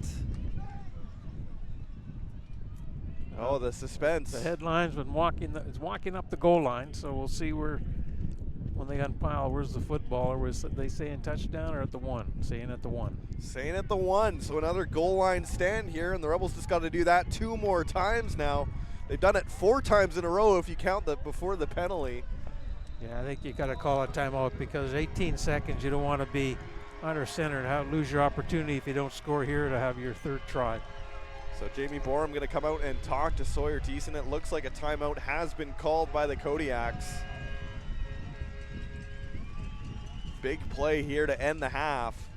I don't know. I think I know Sawyer is a great running back from a quarterback standpoint, but you got a horse in Gavin Halverson, and I think I'd be putting the ball in Gavin's arms, but I'd be running him off tackle, give him that option. If that hole closes, you get a chance to bounce it outside because you got a wide field where you're working with, and you might get a chance just to ball sneak over if the Rebel defense is fairly stout here. But at some point, you're going to rely on your O-line to get off the ball, get into them, and help and make the push to allow your team to score. So it's 2nd and goal from the 1. There is 18 seconds on the clock. Thiessen snaps, he drops the football, and he does not make it. It's 3rd and goal. Oh my goodness. Well, let's see what Coach Borum calls here. 16 seconds left, so it's does he take the 3 points, or he's going. Good call, Jamie. Just you came down here to win, so leave everything out in the field and everything you talked about in the coach's room. We want to go home with a win, so you got to get good push here. 3rd and goal from the 1. Thiessen takes the snap, and he is in for the score as the 5th time's the charm, and the Kodiaks are a point away from tying this game late in the first half. Yeah, like you say, 5th time lucky, I guess is the way to say it, from the 1 yard line, and they just got some good push, and Sawyer was able to keep his feet underneath him this time to bend forward and drive his legs and just get over the goal line with the score, and that's all that counts. So that ball break the plane of the goal line, it's a touchdown. And with Harper's convert here, that halftime that was the last play of the half, so we're going to go in here with a tie game, and I think a lot of Rebel supporters would never expect that. Extra point is good. And we have a football game on our hands at Starlight Stadium, folks, as the Prince George Kodiaks show all kinds of resilience and have a huge drive to end the first half. And we end the first at 14 apiece. Had it all in the first half there, Paul, didn't it? It did, and there was good plays. Both teams, Sawyer and Gavin were throwing the ball well for either team, and Carter Williams lit it up along the ground. They had Kodiaks, other than Sawyer Thiessen, never got the run game going, but the defense have played pretty good. Both sides were making plays. There's been no turnovers that I recall, no turnovers yet, if there are going to be any in the game. But I think at the end of the day, the Kodiaks came down with feeling good that we can make plays, we can make things happen. Especially coming off the loss last week in Valley to the Huskers, they seemed kind of down when I was looking at it, and it was one of those games that you say, oh, we should have, could have, coulda, woulda, shoulda, and everything like that. But they're focused today. They came down. They've had a good trip, making things happen. And right now they're in a tie football game. And for the Rebels, they're just going to get back to do what they do. Get the ball, pound the football like they have been doing in the first half. And Gavin, I think he's got to move a bit more outside the pocket because he makes things happen. He creates holes himself just by running for the receivers and the running backs. So it is 14-all heading into the first half break. We'll have a special halftime memoriam for Mike Walker coming up here, so don't go anywhere. We're going to take a quick break and come back with that. It's 14-all between the Rebels and the Kodiaks at the half, and we'll be right back after this quick break.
My name's Harold Skadberg. I am co-owner of Viking Properties, formerly Pacific Coast Land.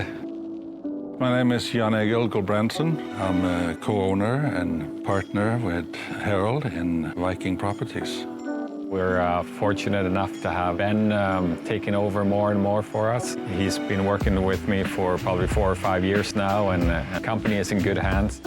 My name is Ben Gulbrandsen. I'm the president of Pacific Viking Group Properties. So what we try to do is really provide the most square footage possible within people's price range and a very neutral palette so that people can come in and make their own mark on their own home.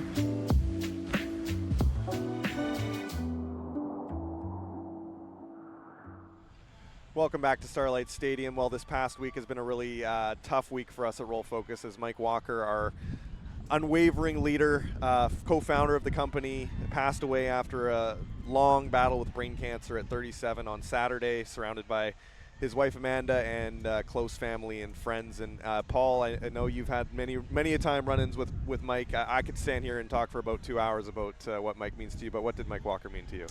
Just the passion. You know, every time I talked to Mike, it was more of a, it wasn't business, but the passion. You could see the passion of him saying, you know, what this Roll Focus can do and different things like that. But to me, it was always Mike's smile. You know, he made you feel part of him just by his smile. And when he asked if I could get involved, you know, as one of the first games I did it by myself.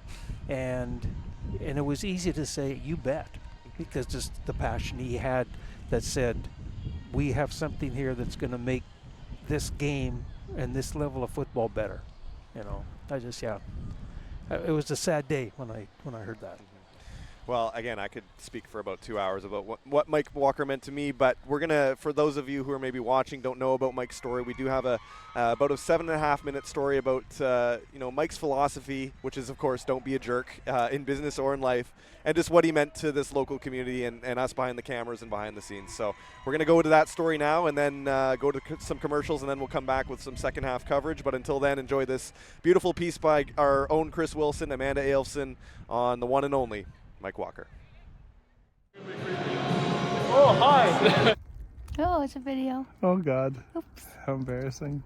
Rolling. A nice little everyday moment. I have been thinking a lot lately about how we really have two things. We have time and experience. And it's funny, in my head, this is like a sequence on a non-linear editor. It's like a sequence and there's a whole bunch of clips in there. Those clips are our experience, and we have a timeline.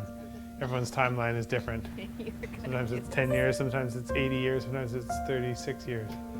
And you fill it with clips, and those are like the content. The more clips you can get in there is a richer life to me. And that's what I think the pursuit should be, is experience. And welcome to This Hour has 17 minutes and 11 seconds. All right. Oh, we're back. Jim I was checking some information for you, which I know you're going to be talking about momentarily. Jim, you were texting. I'm always helping out the sports department. That's the thing, you know. I'm trying to help you out. I appreciate that. Don't text an anchor, Jim. That's true. Not every experience has to be grandiose. Most Sunday mornings, Amanda and I will make breakfast sandwiches and do crossword puzzles. It's the same routine every Sunday, I would say 50 weeks of the year. Each one of those is an experience in my book. It's whatever you prioritize. Working in my garden in the backyard, planting vegetables that only grow half the time that's an experience for me.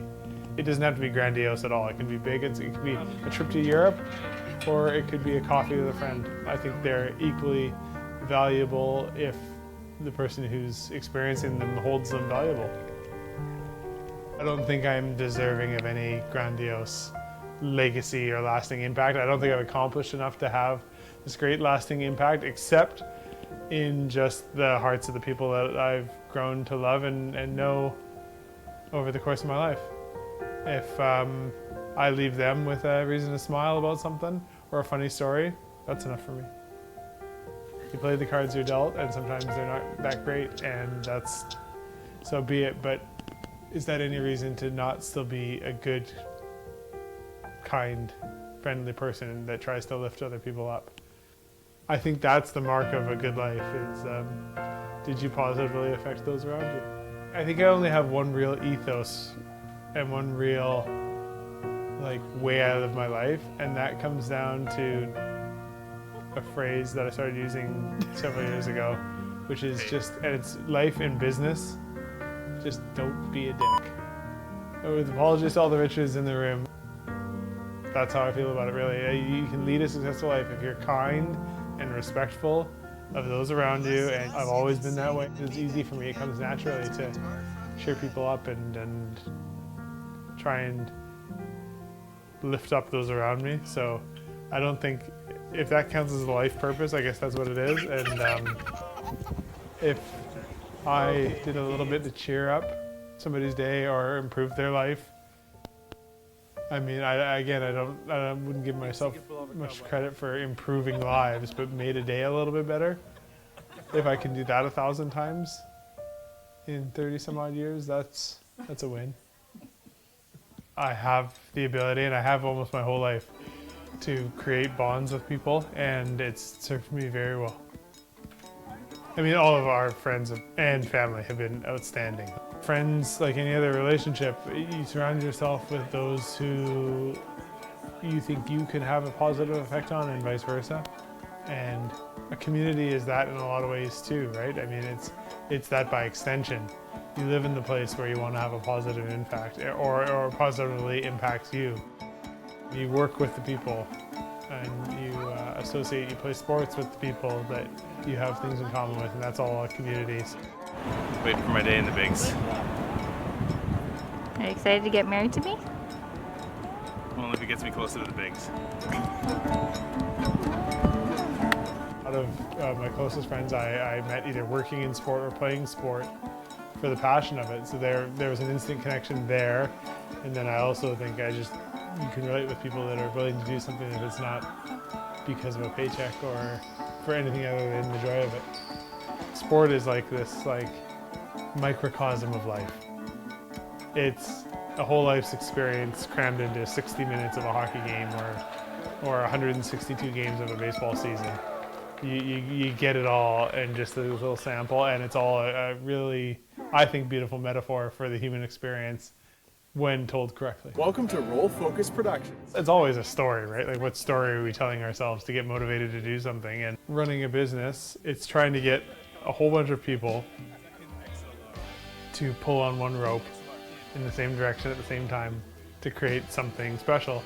We're going to work on these bigger and bigger shows. We're going to do these interesting projects and dynamic projects and challenging projects. When we started doing the broadcast side of it in about 2015, 2016, if you'd asked me 5 years later, would you be producing symphonies? No chance. And most of our crew would look at me cross-eyed if I said, no, we're going to be specialists in doing symphonic concerts. But it's just, you embrace the challenges that land on your plate, and I think if you've got good people they'll embrace them too. And we've been very, very fortunate. And I think by virtue, because they're the right people, they all work together, and we're all collaborating and making the product better at the end of the day. A lot of the time, it's not glamorous work getting pretty pictures. So there has to be more to it than just the payday. And it has to be the fun and the camaraderie. Like I really do treat our team like I would a sports team. So you get to know who your people are and who they aren't pretty quickly, and who you want to be teammates with. Best part about working with Mike Walker is?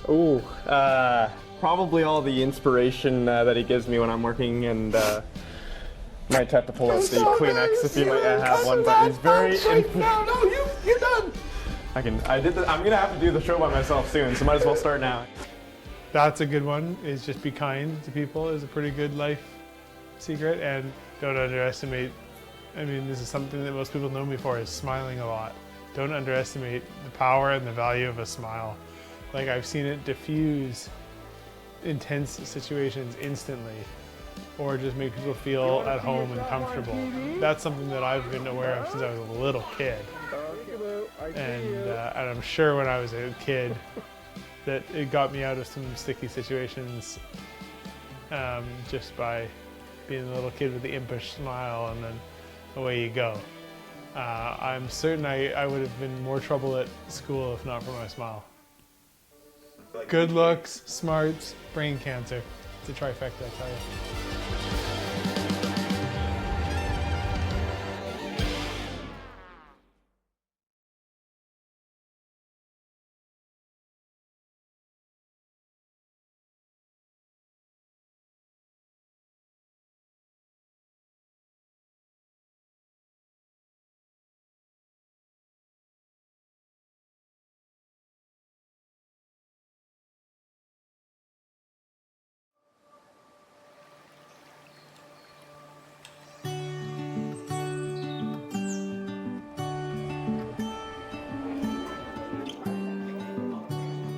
Where are we going? Show me around.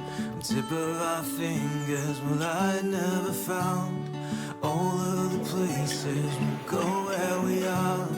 Doors shut and open, well, life's never far behind. All these places are unknown to me. All these things that we'll see when we go.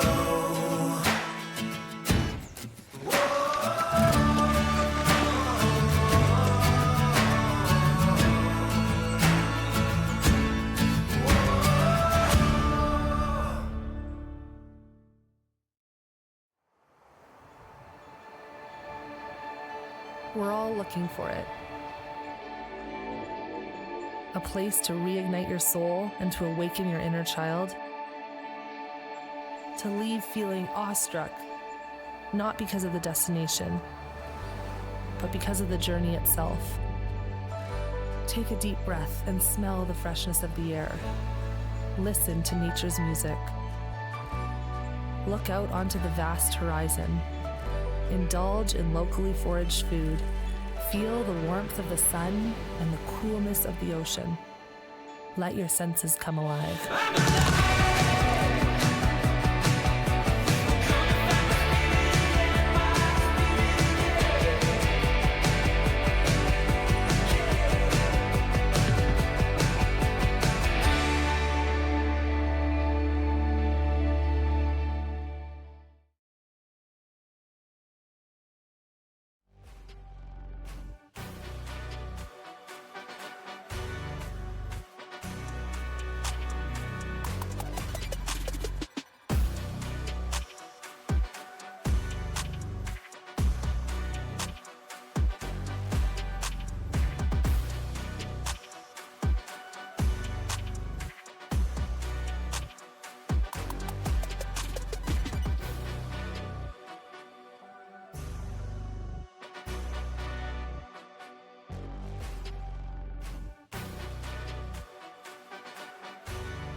And welcome back to Starlight Stadium. We are underway for the second half coverage as Charlie Wiersma is going to kick this one off. And just like that, we are back at Starlight. Is this return not going to go very far, as that's Miles Brown making the return here for the Kodiaks, and they'll take over near their own 30. And again, we appreciate everyone who tuned in through our halftime show. Obviously, this show, a lot of us are doing it for Mike here at Roll Focus and thinking of him throughout, well, really the last week. But, yeah, it's just been one of those things that we knew it was coming for a while, but it doesn't make it any easier when they do say goodbye. Absolutely. And you know, like you say, you know what's going on, and, you know, Mike's suffering for quite a while. But still, at the end of the day, it's a shock to the system to say, oh, man, you know,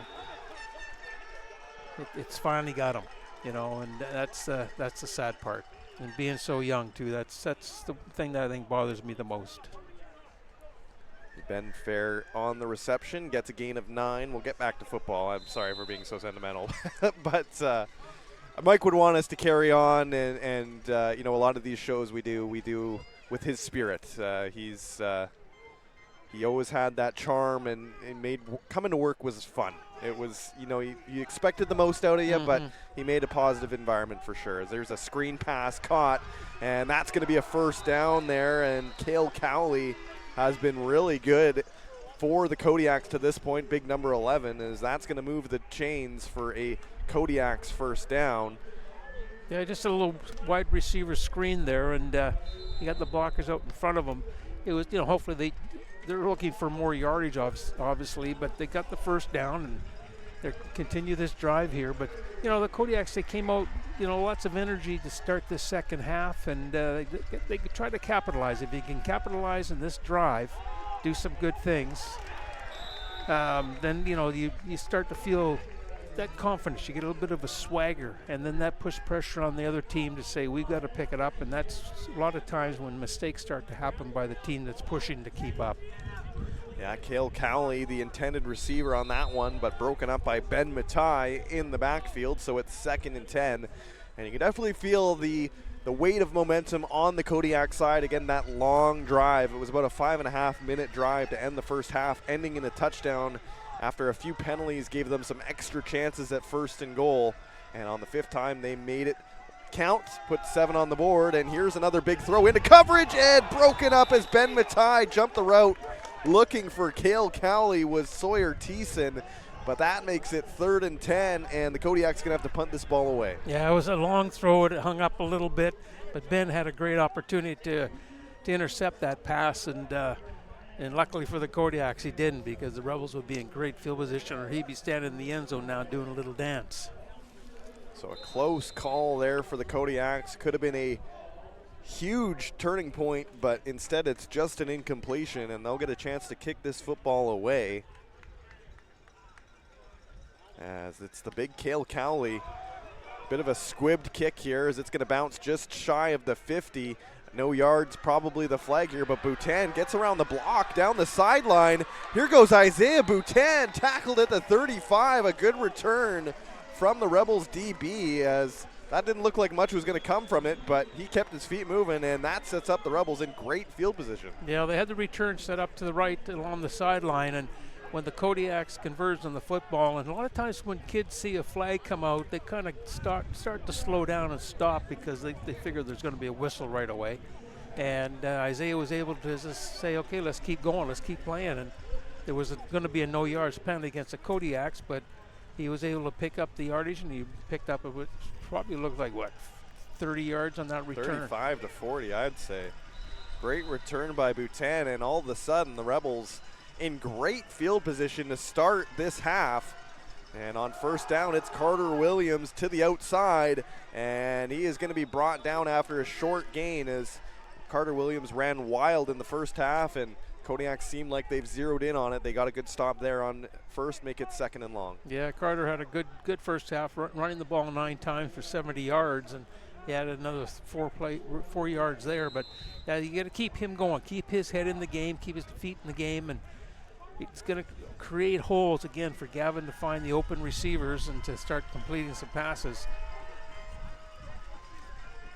So the Rebels looking at 2nd and 7 here. Session going to stay in the pocket here. Here comes the pressure. Session evades, looking downfield, evades again, and he is going to run out of real estate here and going to be brought down. And a late flag as Session definitely played into that one, as it was the defensive lineman Keandre Williams who gave a late shove to Session, and maybe an unnecessary roughness penalty coming here. Yeah, sounds like a talking penalty coming as well.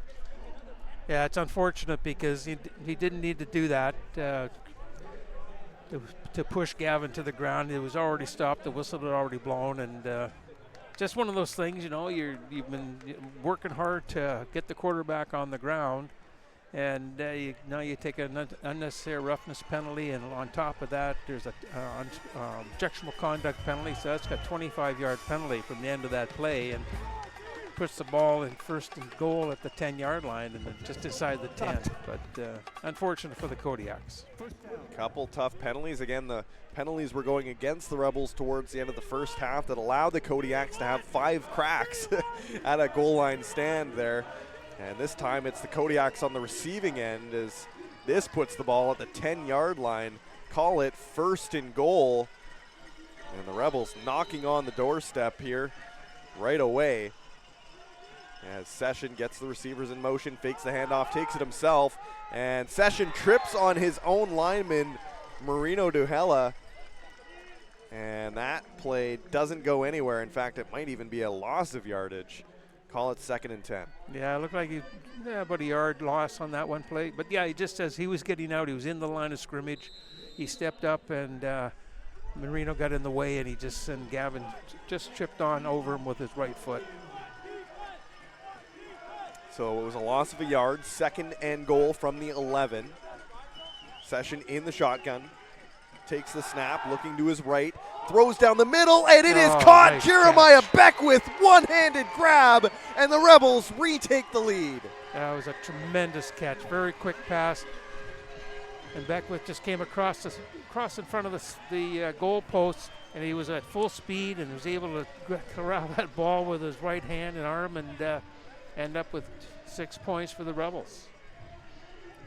There it is on the replay. What a snag by Jeremiah Beckwith. He had 1 touchdown in the regular season. How about 2 touchdowns in the playoffs? It's his 2nd today. And that will put the Rebels back ahead early in the 3rd quarter.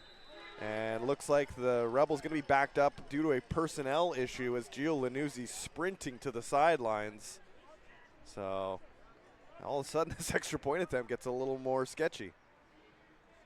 Yeah, they had too many men on the field, and Gio looks like he was in the huddle, and that's a penalty if there's too many men in the huddle. It's illegal participation. Too many men. Moves the ball back. So that'll be added to the kickoff. That'll move the Rebels back. I think 5 yards. I think it's 5 yards if I remember correctly. Interesting. The whistle went late, but he still kicked it through. I think we're just going to say that's good as a bit of a confusing play there, but the extra point counts. And it is 21-14 Rebels, so the penalties do come back to haunt the Kodiaks on that drive, and Rebels back in front here with lots of football left to play. Well, unfortunately for the Kodiaks, that was what the Rebels used to do. They would take penalties back to back like that and allow teams to get in position to score, and tables were turned on that one where the Kodiaks took 25 yards and penalties on 1 play and allowed the Rebels to capitalize, to take the lead. With, lots of time left in this football game, but it takes the stuffing out of you a little bit if you're the team that gets scored upon on that situations like that. So you start to feel like, oh man, I'm got a bigger hill to climb. And was that a Thanksgiving pun on purpose there, Paul? Yes. Stuffing? Losing the stuffing? Yeah, that's true. That's true. I'm looking forward to it. So Charlie Wiersma going to boot this one away. It's a beautiful kick right down the middle, and Myron Brown is going to take this one. And he's going to cut through the middle. Uh-oh, Myron Brown's got some blockers, and Myron Brown finally going to be brought down. Is he going to be brought down? As he goes past the 45, the initial contact was at the 35, but number 88, Myron Brown, with a terrific return. Going to set up the Kodiaks with great field position right near their own 45. Oh, he was able to get a good head of steam here after he received the football, and the blocking was really good. Everybody stayed on their feet and running in front of him instead of watching him run by them, and they were able to pick up some more than, like you say, the contact was made at about the 35, and Myron made other things happen with just his momentum and his shiftiness and speed to pick up another 10, 15 yards.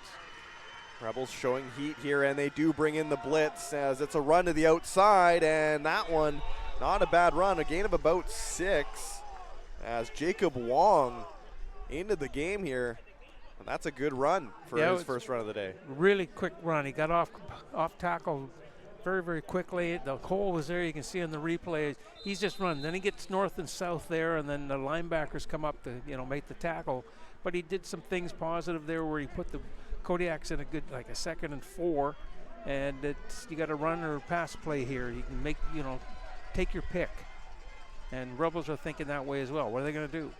Thiessen on 2nd and 4, going to be scrambling out of the pocket, going to try and use his legs. Seth Beckwith going to be there, and he's going to drag him out of bounds. And this one will be a close call. I think he's got it for the first down. Yes, he does. So Sawyer Thiessen, using his legs, gets the yardage and moves the chains. Yeah, it was, again, a good play by Sawyer just to get outside. As you can see on the replay, he wanted to throw the football, but there was some pressure, so he saw a hole and said, okay, I'm going to get going. Just get to the sideline, get the first down, and then you start again. Now you're in Rebels territory, and they want to capitalize on the Rebels touchdown and get as close as they can here to get points. So 1st and 10 as the Kodiaks march into Rebel territory here. Thiessen going to try and throw first down. It is caught with some room to run, and he is going to be pushed out of bounds, but not before a healthy gain, as that is Noah Lank, number 87, on the reception. And that's another Kodiaks first down. Good drive here. Yeah, that was a nice little play. Just a quick little out pass, if you will. You can see on the replay that little play fake inside, receiver on a swing play, and then just get upfield. Get your shoulder square, run as far as you can, and live for another down. And you've given your team 2 more downs for sure.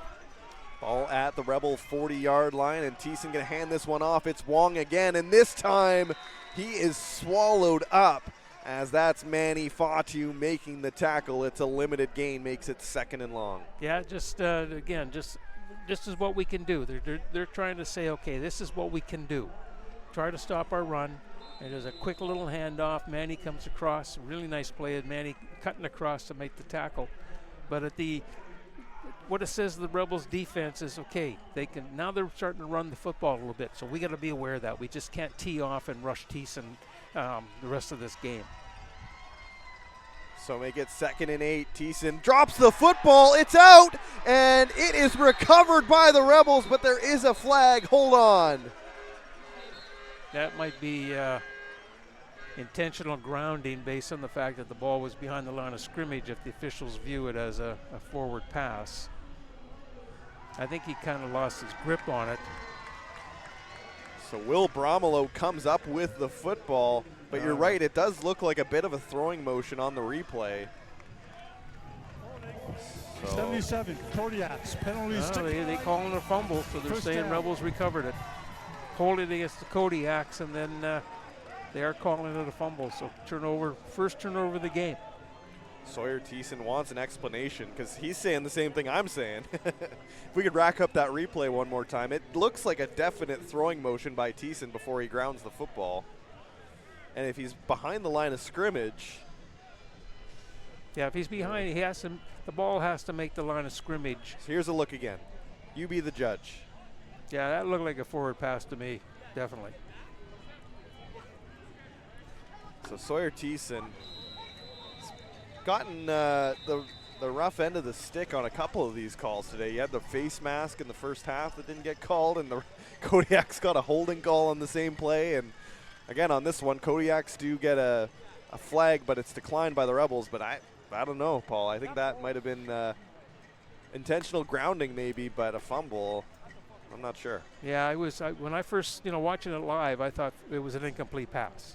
And then when I saw the flag come out, my mind said, okay, two things. It's either be holding or intentional grounding. And sure enough, it was holding, but I think it was on their left tackle, or right tackle, sorry, the holding call. But yeah, I wouldn't have called that a fumble. But anyhow, that's what's happened. Rebels have taken over. Here is Carter Williams into the secondary again. And it seems like it's almost a given he's going to break through that defensive line. It's a healthy gain of about 9. It's going to be 2nd and inches. No, it's going to be a first down for the Rebels, so that moves the chains. Yeah, it'll probably pretty close to put him to 100 yards today on the ground. So he's having a great day running the football. And the Rebels just, again, this is one of these situations where you get an opportunity to increase the lead by 2 touchdowns on a drive like this. So they've just got to maintain possession of the football and be smart. You know, they've been really disciplined today from a penalty side, and that's been their Achilles heel, in my opinion, all year. Here is Carter Williams again, a gain of about 15. As Carter Williams continues to run wild here.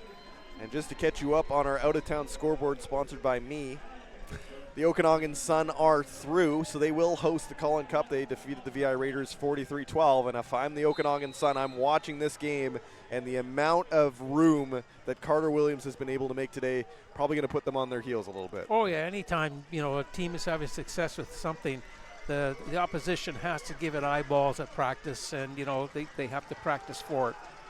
But congratulations to the Sun. They've been undefeated this year, and just one of those things that they're looking forward to being able to host the Cullen Cup as well as host the winner of the Ontario Championship, which this year is between St. Clair and Hamilton Hurricanes. So it'll be interesting. It'll most likely be St. Clair making the trip out to BC. But congratulations to the Okanagan Sun and Travis Miller and his staff for the job they've done this year. Yeah, hosting the Cullen Cup 3 years running, not bad. Oh, absolutely. And and I don't want to say that's what the Sun's made of, but that's what the Sun's made of. They've hosted a lot of Cullen Cups throughout their years, and they've won a lot of BC championships. They deserve it. And again, don't want to get ahead of ourselves here today, Paul, but if the cards were to be dealt in a way that the Rebels do win today, they would obviously go and play the Okanagan Sun at the Apple Bowl.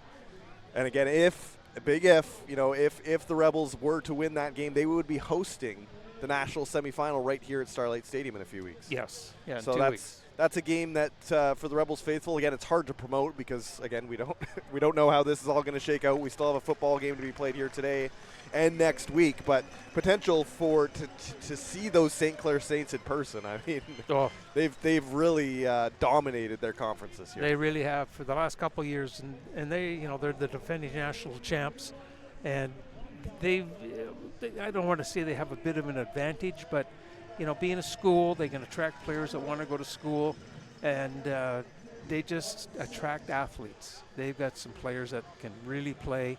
But again, you got to come out west to play. You got to, host some really good football teams, and wherever they're going to go, they're going to play a good team this year. And same for Hamilton. I'm not ruling St. Clair as the Ontario champs, but they've got to be, definitely favored for it. So back to football here. Ball at the 34. Gavin Session. Time in the pocket. He's throwing for Zion, and he comes down with it in double coverage. As Zion Brown has been doing that all year, and that's another huge catch that moves the Rebels deep into Kodiak territory. And number 4 hasn't been as prominent as he has been all season today, but catches like that just remind you of how talented Zion Brown is. Oh, yeah, look at this catch. He went up, and Peyton Briere just couldn't get over his hands on it, and Zion just right by the sideline makes that catch. And that's the type of catches he's been making all year. He led the BCFC in receptions and yardage and touchdowns, and he's just a continuation of a great receiver. Carter Williams to the end zone. Does he get there? Yes, he does. Touchdown, Rebels. Carter Williams on the ground. He's been leading the charge, and he's got a score to his name as it is a 2-score Rebels advantage.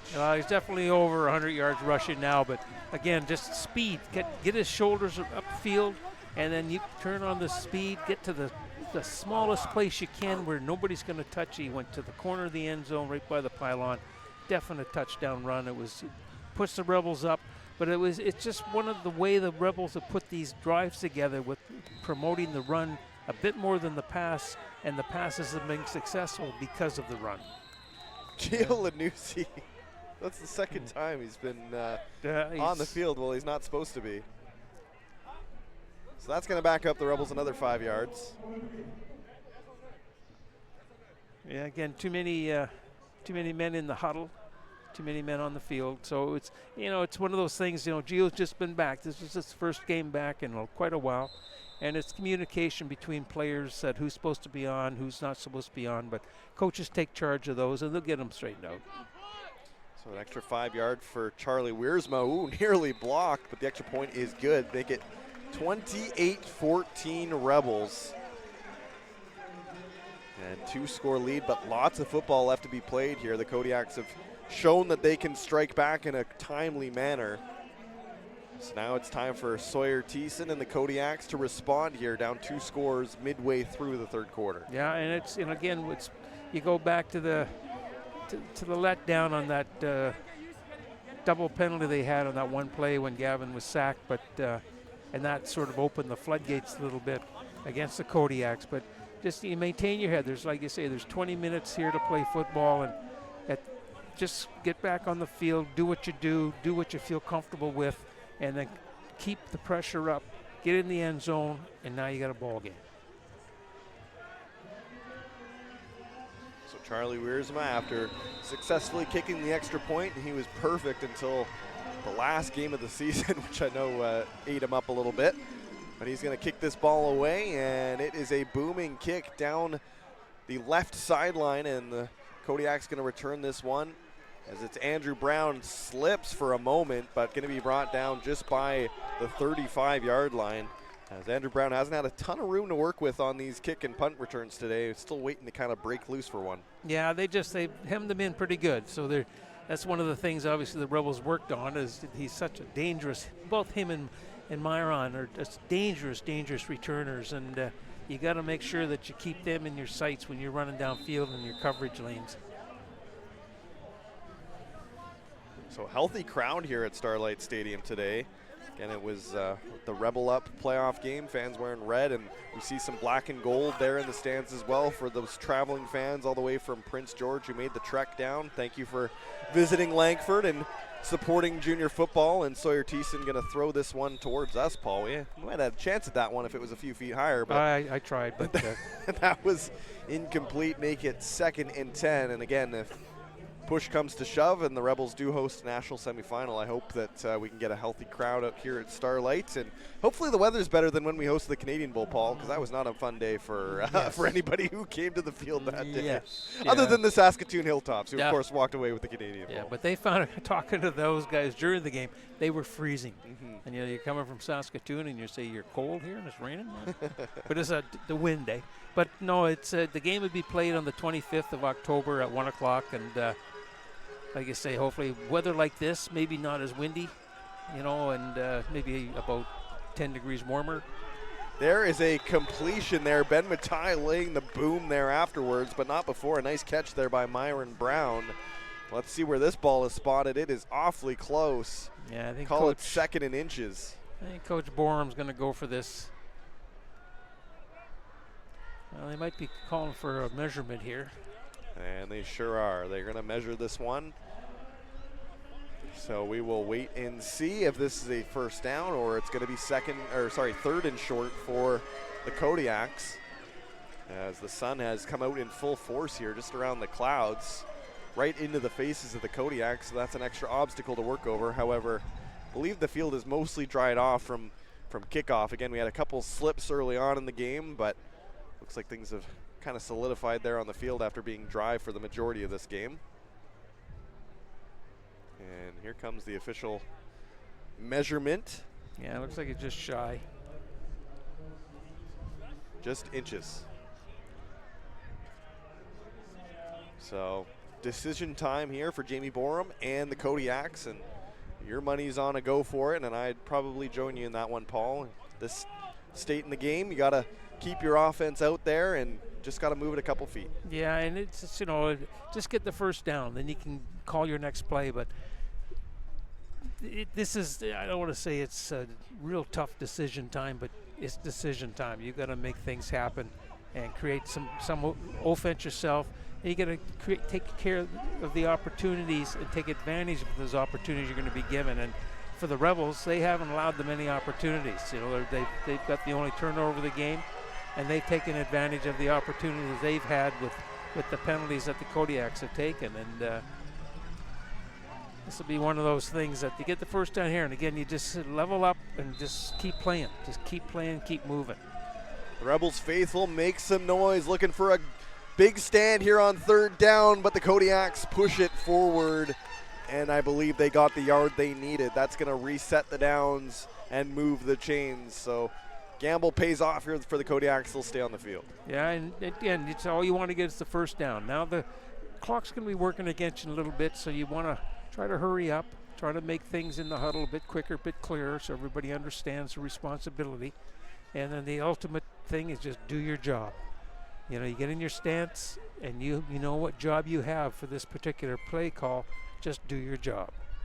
So 1st and 10, the ball's at the Prince George 44, and Thiessen going to hand this one off to Halverson, and he is going to be brought down after a gain of about 4 as he tries to go up the gut, but the Rebels D-line does a good job to get in there, make the stop, make it 2nd and 6. They've done a good job all day. They've limited Gavin to, I'm not sure what his rushing totals were because Sawyer's been the leading rusher for the Kodiaks, but the Rebels have, you know, converged on him pretty quickly because they respected his running style and what he can do when he touches the football.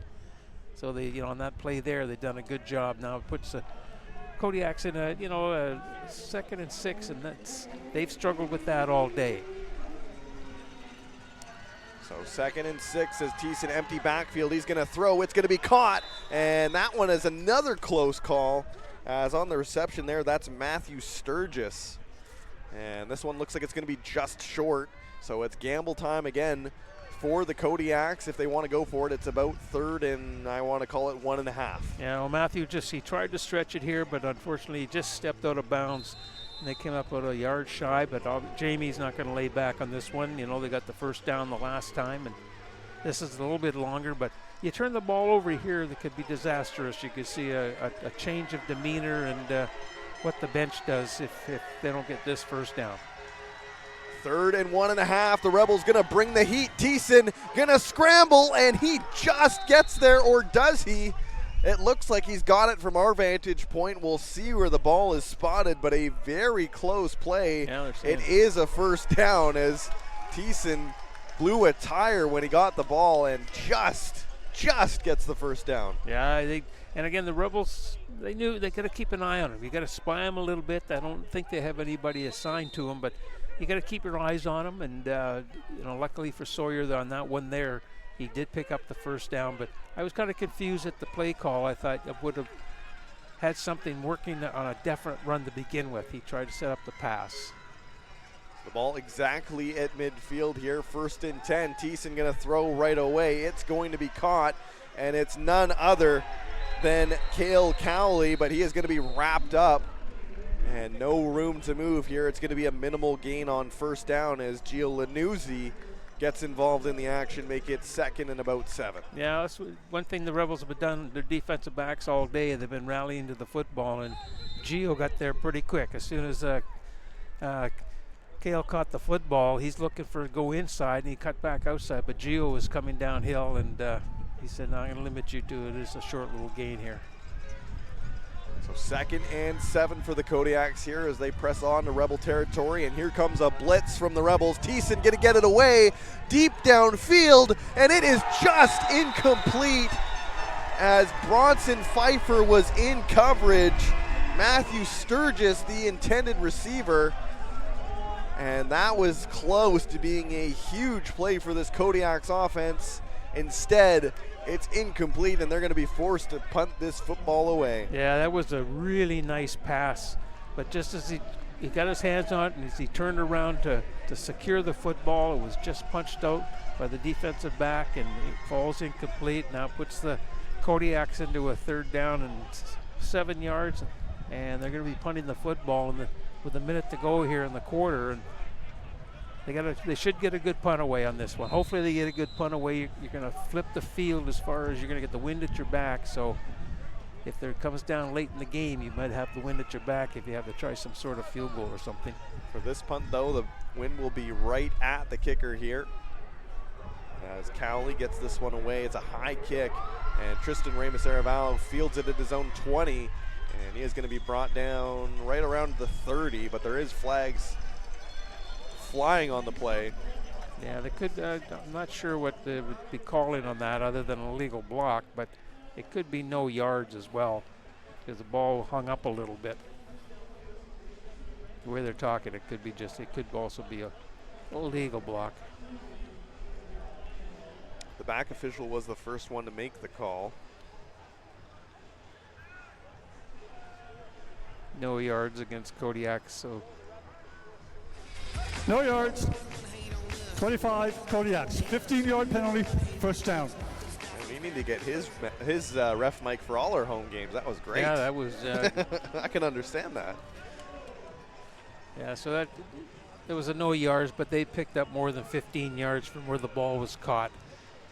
So that's going to put the Rebels at 1st and 10 at their own 35-yard line, and 35 seconds to go. Again, hang on to the football. You're going to flip the field here in a couple plays, as long as you can hold on to the football. Session on 1st down, lots of protection. He's got all the time in the world in the pocket right now. Eventually going to be flushed out, kicks out, still looking downfield, but this time going to take it himself, stiff arm, and he is going to run out of bounds after a gain of about 8. As Tyrell Hoffland blocking took a good hit there. Looks like he got the 1st down on this one. But Session making some magic happen there. Moves the chains, and the clock stops at 15.3 seconds remaining in the 3rd quarter. Yeah, again, just, he could have fried egg back there before he threw the football, sat down on 80, he had so much time, but good coverage downfield by the Kodiaks, so he had to flush. And then when you get good coverage, that means there's going to be a lot of area green space to run, because now the DBs have to break off their coverage to come up and force you with a tackle or force you out of bounds. Here is Ryan Vincent on 1st down, gets a couple blocks and a healthy run by Ryan Vincent out of Moose Jaw, Saskatchewan. That looks like 1st down as well. Looks like a first, so the Rebels' run game continuing to be strong, and that marks the end of our 3rd quarter, and the Rebels enter the 4th with a 2-score lead. Yeah, and again, I go back to the Rebels had a good 3rd quarter. They were able to move the football. They ran the ball well. Carter Williams really ran well. But I go back to that, the penalty for the unnecessary roughness, and then the objectionable conduct that moved the Rebels into territory to score the go-ahead touchdown. And then it just kind of back and forth, and the Rebels took advantage of a couple good plays and runs by Carter to up the score to 28-14. But Kodiaks have played well. They just haven't been able to connect to say, okay, let's get a flow happening. And they make a stop here. They've given the Rebels 2 first downs in a row, but if they make a stop here, they can get the ball back. And it's plenty of time. We're just starting the 4th quarter, and if they can get a touchdown, get back into this, then you never know what's going to happen.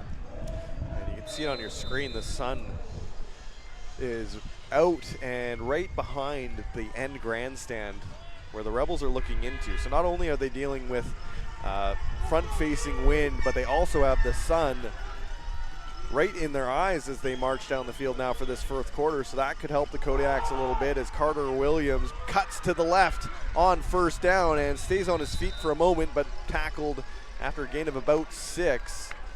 As Carter Williams having a big day, and when he's hot, you can feed him the football. Oh, absolutely. Any of the guys, it's like if you're a receiver. If he's hot, he's catching everything, throw it to him. But Carter's having a great day. He's over 100 yards rushing and just been able to run, I don't want to say freely on the field, because he's not running every time he touches the ball for touchdowns, but he's picking up positive yards, and he's putting his team in good positions for a 2nd down or a 3rd down that's going to be manageable either through the air or on the ground. And but congratulations to Carter. He's had a really good day. There's an injured Kodiak lineman on the far side of the field. I don't have a number for you at the moment, but they're getting looked at by the trainer. There's been a lot of players down in this one, but luckily we've seen everyone get up. Yeah, long season. This is their 11th game for both teams, and it's a long year when you're banging every night at practice. Well, they don't bang at practice as much as they do, but it's demanding. The other two conferences in the CJFL only play 8 games, and sometimes they seem a little bit more fresher. So it's something that you got to make sure you balance out when you, as a coach, give guys rests in games that you're going to win, and allow everybody an opportunity to heal. But as you say, with the Rebels having the flu going through the team, that's devastating, if you will, because it affects everybody other than players, coaches and support staff and everything. And then also we don't know how the Kodiaks are making out. Are they having the same problems? Are all the other teams having the same problems? And it's demanding on the kids. That was JJ Aboge, number 93, the injured Kodiak, but he's back on his feet and going to go get looked at by the Kodiak training staff, who's been very busy today. They've pretty much worked on one guy and gone to the next. His session with empty backfield, he's going to throw. It's going to be caught by Aiden Bowles, as that's a nice reception, and that moves the chains, and Rebels officially into Kodiak territory here. It's a first down. Yeah, that was again just a wide receiver coming across, subtly kind of settled down in the area over where the slot backs are to catch that pass, and just secure the pass. You're going to get hit, secure it, get your first down, and everybody get in the huddle and call your next play, because you're on the move here. You're in control of this football game, up by 2, and 2 scores, that is, and you get a chance here to make it jump you into the 30s. So 1st and 10 at the 39, and Carter Williams runs into the pile, and he is going to be brought down behind the line of scrimmage, the first time that's happened today, as Williams tried to go up the middle, but just nothing doing, and that will back up the Rebels a couple yards here, make it 2nd and long. Yeah, I think the Kodiaks snuffed that one out right from the start. They were thinking, yeah, he's going to run this, and let's get big in the hole, stay square in the hole, and just do your job, make the play. So Rebels needing a big completion here to keep this drive alive. And receivers in motion. Session looking to his left immediately. He's got time. Here's the throw. It's caught. Aiden Bowles down the middle again. And that is going to be very close to a first down. There's a late flag as there is a injured Kodiak. Not sure what happened there, as that Kodiak didn't look like he was involved where the catch was. That might be a legal block. Yeah, we'll wait and see if we can catch it on the replay here. There's the pass, there's the completion. Is it Tyrell Hoffland? Can't see it from there. Yeah, they make the call pretty quick here, because the flag came in, so it was definite, so unnecessary roughness against the Rebels. And that's going to be, it was after the first down was after the game, play, so they just let's moved say back. roughness, 82 Rebels, 15-yard penalty. It was first down. Tyrell Hoffland, who is beside the reception there by Aiden Bowles, who's got a couple nice catches here in a row. He had that beautiful one-handed leaping catch that came back due to a penalty in the first half. And Bowles out of North Bay, Ontario, 3rd year with the team. 21 catches, 355 yards, and 2 touchdowns on the year. Had a big game against the Raiders when they came to town. Yes, he did. So 1st and 10 here. Ball at the 40. Session got time in the pocket again. Going to throw, and that one intended for Tyrell Hoffland, but that was too low. Incomplete, so make it 2nd and 10. Yeah, it seems, here you go again. Gavin can stand back there, and he's getting plenty of time to throw the football. And the receivers, they're kind of getting open, but sometimes, like as a quarterback, you might say, oh, I got this one. Oh, he's wide open, and you lose that little bit of edge when you throw the football, and that you don't put the oomph on it that's required.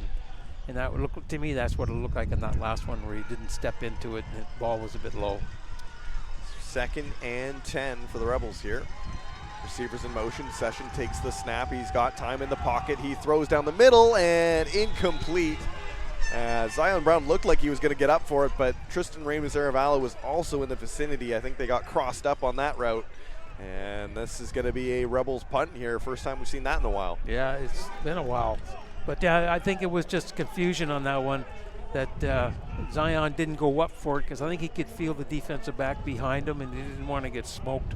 And the ball was a little high anyway to begin with, and he didn't want to take the chance of getting a good hit on to get injured. So here comes the punt from Jordan Kranz, and it's a sky-high kick.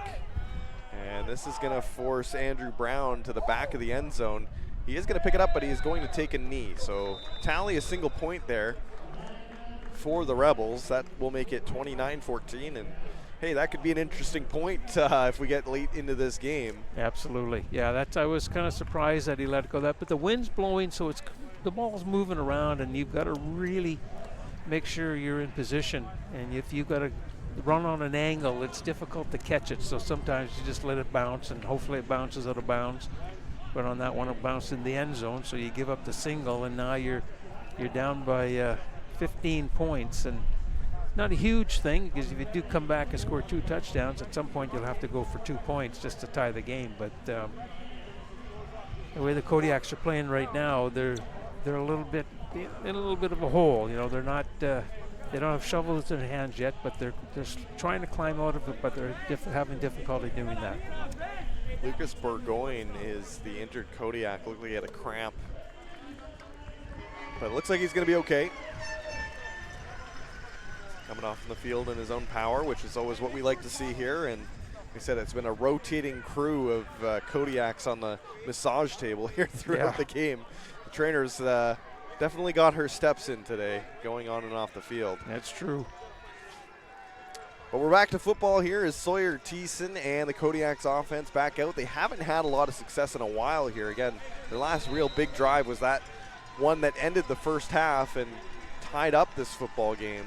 But since then, they've been stuck in the mud here as Thiessen gonna go big on the first play here. Here's the throw, nearly complete. Oh my goodness, that would have been one heck of a catch, as Ben Fair had it for a moment, but it falls incomplete.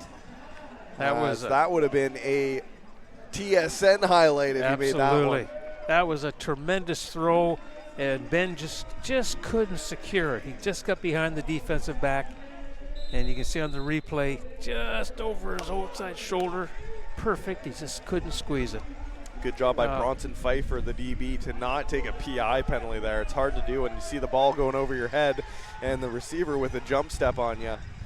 But it's incomplete. Make it 2nd and 10 as Thiessen empty backfield throws, and it is caught. Great grab there by Andrew Brown as he gets up about 3 stories to make that grab, and that should move the chains for a Kodiak's first down. Yeah, again, another great pass by Thiessen. He has some authority on it. You can see on the replay, he steps into it, and he puts it only where his guy will catch it. If he can't catch it, the Rebels aren't going to catch it either. So it's one of those things you'd live to do another down, but you get the first down here. You got to put a drive together. 11 minutes left. You got to start to hurry here and make sure you score on a drive pretty quickly. Thiessen on first down, throws through the middle, incomplete. As Quinn Newcomb was the intended receiver, but I don't think he knew the ball was coming. Yeah, I think Sawyer thought Quinn was going to be a little bit delayed on that, so he threw it, ended up, and then Quinn was a bit quicker than Sawyer thought, so the ball goes behind him. But luckily, in an area where there was no Rebels standing, so you can move on. You can see in the replay here as he steps into it. Yeah, Quinn just came a little bit too far inside, hooked inside a little bit too far, and but no harm, no foul. You got 2nd down coming up, so it's one of those ones. Again, you got to get a first down. You got to get some sort of consistency and move the ball first down, and keep the Rebels offense on the sideline, and you guys come away with scores. And you make a game of this, and you never know what's going to happen once you get within 1 score. The injured Rebel is PJ Hudson, I believe, who had the sack in the first quarter. And it looked like he just fell down. He got pancaked a little bit behind the field of play there by a Kodiak and went down a bit awkwardly. So we'll wait and see here if he's going to be all right, as we have a quick moment to breathe here as we're into the fourth quarter here at Starlight Stadium, and PJ is going to be able to get up on his own accord, and he'll go get worked on by the Westshore trainers as the sun has disappeared on us now and starting to feel a little chilly, like we're actually in October again here. Yeah, it's true. It's true. We were in the summer there for about an hour. All right, big down here for the Kodiaks. They got to get something going. 2nd and 10, the ball at the 47 on the Kodiak side of the field. Empty backfield set for Thiessen. He is going to throw right away, and it is incomplete. Bo Nevermont deep in coverage. Andrew Brown, the intended receiver. But that is going to go for naught, and time starting to become a bit of a problem here for the Kodiaks, as they're going to have to give the football away here with about 11 minutes to go, down 2 scores in the fourth quarter. Well, it was a good pass. It was a good call because Andrew was working towards the sideline, and Sawyer was trying to put it over his outside shoulder, but just a little sail on him a little bit, so incomplete. But this is where they need a good punt from Kel Cowley right now, and good coverage. So you want to hem the Rebels deep and then try to stop them, get the ball back in decent field position to try to get that third score. Oh, it's a fake. Kodiaks are going to go for it. Here's the throw. It is incomplete. And now the Rebels can really put a nail in the coffin here if they can either get a quick score or hold on to the ball here and let time be the benefactor.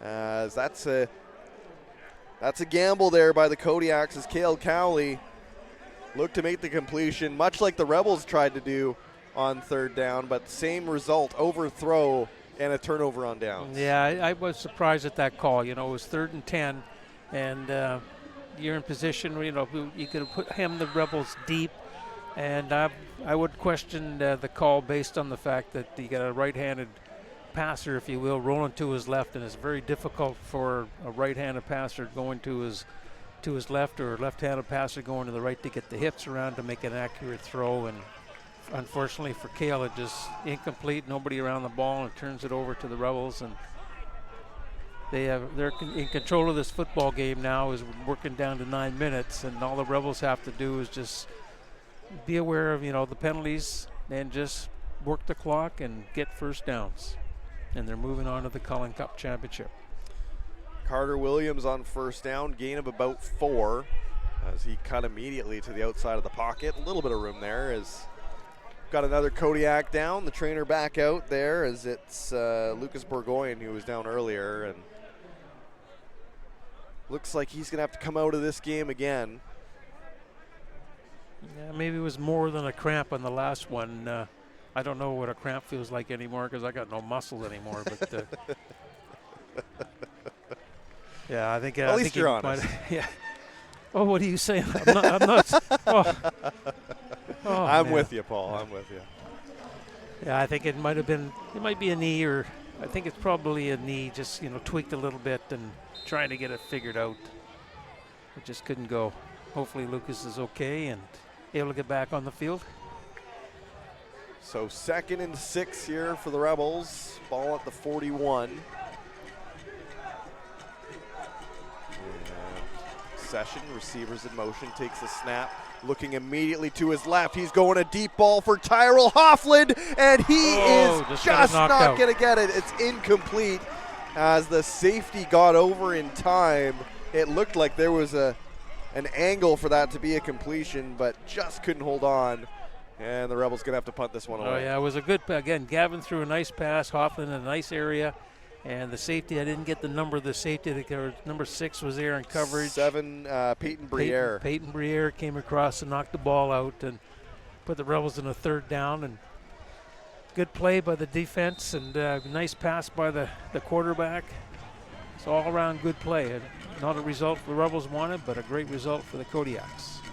So Jordan Kranz boots this one away, and Andrew Brown gonna take it at his own, call it 4-yard line, and Bryce Ruther gonna bowl in there as the battering ram of the Rebels gets the job done. The Kodiaks want a no yards penalty, much like the Rebels got, but doesn't look like it's gonna happen here. And Kodiak's gonna need a big drive here to get the score and make this an interesting ball game down the stretch. No, they do. Yeah, they're starting about their own 10-yard line, 11-yard line. So it's times are running, and it's 8 minutes and 40 seconds to go, and they got to be in a bit of a hurry. You don't want to. I don't know. I still go back to that last fake punt. There could be a different outcome. They'd had the ball back. There was no harm and fall from it, but at the end of the day, you got a longer field here to work with.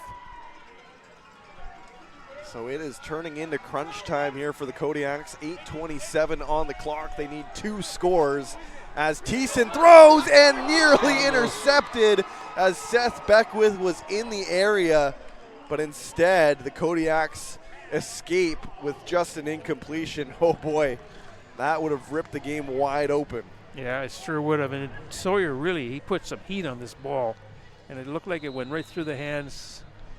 Yeah, right onto the face mask of Myron Brown. And I think it surprised Myron more than anybody. I think he thought he had that football, but just right through the hands onto the face mask. Yeah, Thiessen throws that thing like it's a dart. He's got a strong arm. A lot of arm power for sure. Empty backfield here for Thiessen. He is going to throw it. He is looking deep to the sideline for his man, and it is caught, or is it? Out of bounds. Out of bounds, incomplete. Bronson Pfeiffer was there. Cale Cowley was the intended receiver. And now it is gamble time. If you are the Kodiaks, you need to get this first down. Yeah, I think that unfortunately they put themselves in this position here, and that was a good call to Cale.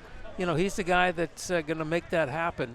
But it looks like Jamie's called for the punt, Coach Borum, because you don't want to turn the ball over. You still have 7 minutes and 50 seconds, but time's dwindling on them, and they've got to make something happen. But you can't fake a punt down here this close to your own goal line. You've got to put your defense back on the field, and hopefully they get the ball back for you. So the Kodiaks electing not to gamble here, and they will kick this ball away and attempt to get it back. And if you're the Rebels, you are now into chew clock mode. Just getting those clocks down to 0, and Kodiak's going to take a knee here, so they are going to give up a safety. So tack on 2 more points. Make it 31-14. Well, they're digging. Yeah. Well, it's you want to also try to limit the score against you, but what you've done, you've just created where you've got to score 2 touchdowns and a field goal, and add a field goal to tie, and prevent the Rebels from adding any points with 7 minutes and 35 seconds to go. It's a huge task ahead for the Kodiaks. An uphill climb for sure.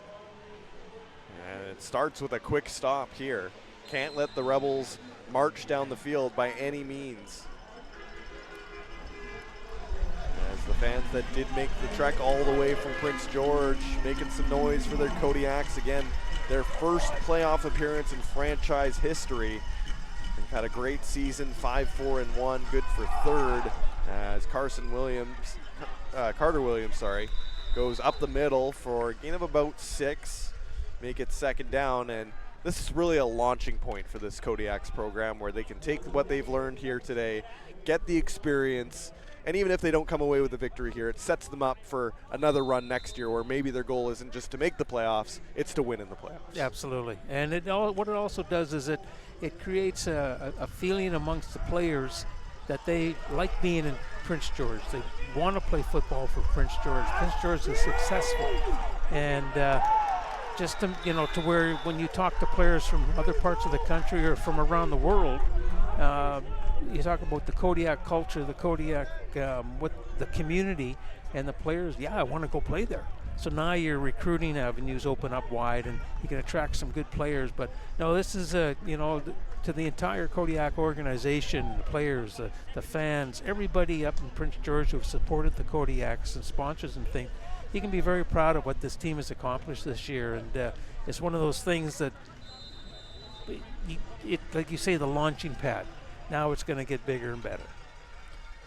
Nice play there by the Kodiaks defense, and they do get the quick 2 and out. That was Hayden Matheson making the tackle on the screenplay, and it looked like maybe some room there. There was a big block. Aiden Bowles is down. That was helmet on helmet there. Couple Rebels down, as that was number 4, Andrew Brown, the regular returner. Yeah, hadn't had his chances today. The Rebels had, bottled him up pretty good. But this is Andrew Brown here. This is what Andrew Brown does. This is the type of running he is able to create, and uses speed and strength to move forward on returns to make sure your team is in a decent position to start a drive. But Rebels have worked really hard to make sure that they've limited what Andrew Brown can do. So 1st and 10, the ball at the 47. Still on the Kodiak side of the field. Thiessen going to go empty backfield for this one.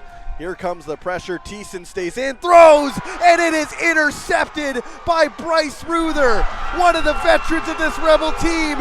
Is he going to make a house call? No, he's not. Ball comes out at the end, but Bryce Ruther, one of the leaders of this Rebels group, gets the interception, and that just about does it for this football game. Yeah, I think that does it, but you can see on this replay when they show it that pass was a great pass. Unfortunately, it was to a guy wearing a red jersey, and Bryce, eyes on the football, and you can see here he's like a receiver. I'm a receiver, I'm taking this football. And now he becomes a running back. And he's a big, strong, bad man, if you will. And he's able to pick up all the yards, and Thiessen says, okay, I got to make the tackle on you because I don't like you taking the passes from me. But no, it was a great play by Bryce for sure. So on 1st down, Session fakes the run, throws to Zion Brown, and just shy of the goal line. As words are becoming hard to come by here. Yeah. We're late in the day, late in the game here. But a nice play action pass by Session to Zion gets them set up at the 1 yard line, make it 1st and goal. Another good catch by Zion there, and keeping his feet, it almost got in the end zone. I would suspect you'll see Carter Williams plunging into the end zone. Touchdown Rebels, and that will pretty much do it. It's a 3-score lead late in the 4th quarter. Yeah, again, why not give it to the guy that's been running all day? And Carter gets a 2nd touchdown of the game, and just puts the Rebels out 37-14 right now with the convert to come. And I think this is the outcome, sort of the outcome, what a lot of people thought in the BCFC, that with Prince George in their first game coming down to the Rebels, that you could see a big score. But Kodiaks have played well. There were parts of the game that fell apart on them that allowed them, and Rebels took advantage of.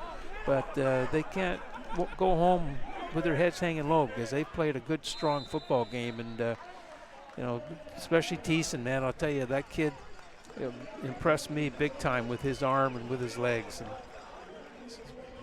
high hope for the Prince George program is moving forward in the BCFC. There you see Carter Williams, all smiles, and if there was a full-focus player of the game, it would go to Carter Williams today, as the run game was terrific. And credit to the Rebels O-line who made it happen, but Carter Williams, have yourself a day. 2 touchdowns over probably about 150 yards rushing, all said and done. And this is just a different team when they do have the run game going. Absolutely, and they need it. This is the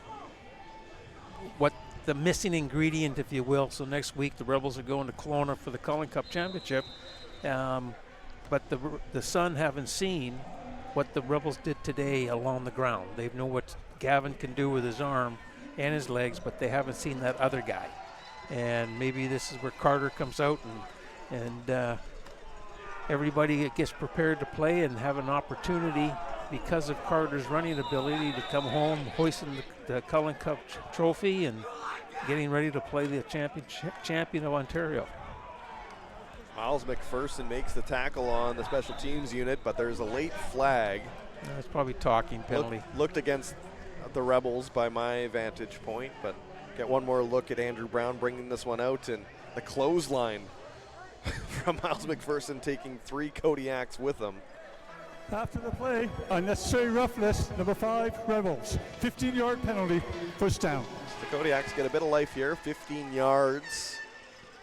And necessary roughness penalty. I didn't get the number who it was against, but again, this is something you don't want to do. 4 minutes and 56 seconds ago, you got this game wrapped up as the Rebels, and you don't want to take any silly penalties here that the league has to step in and put their discipline committee together to say, okay, you can play next week, or no, you're not. That type of thing. And so you got to be really smart. Got to be, play as a team, play for each other, and don't play for yourself.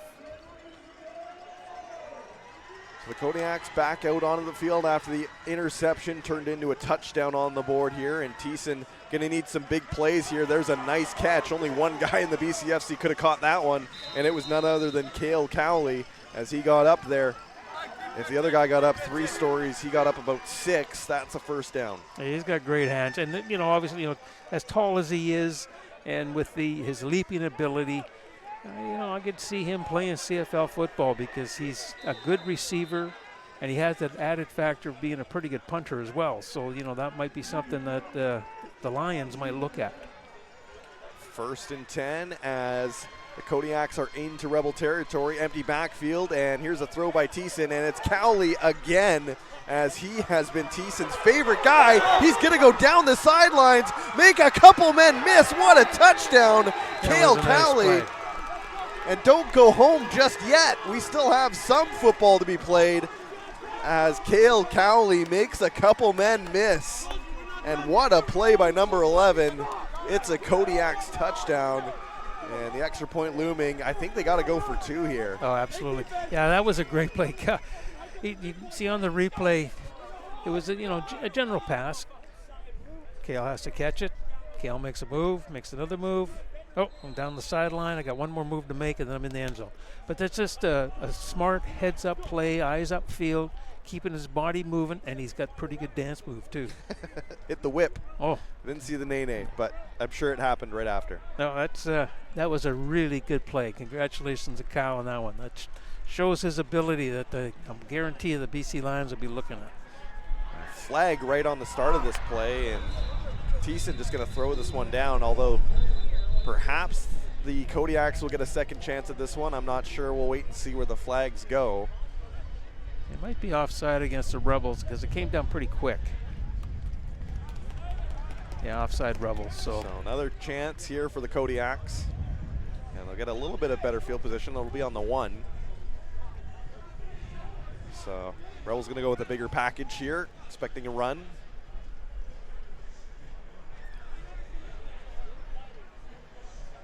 It's been an exciting game, Paul. I know the score doesn't look close, but this game has been close for the majority.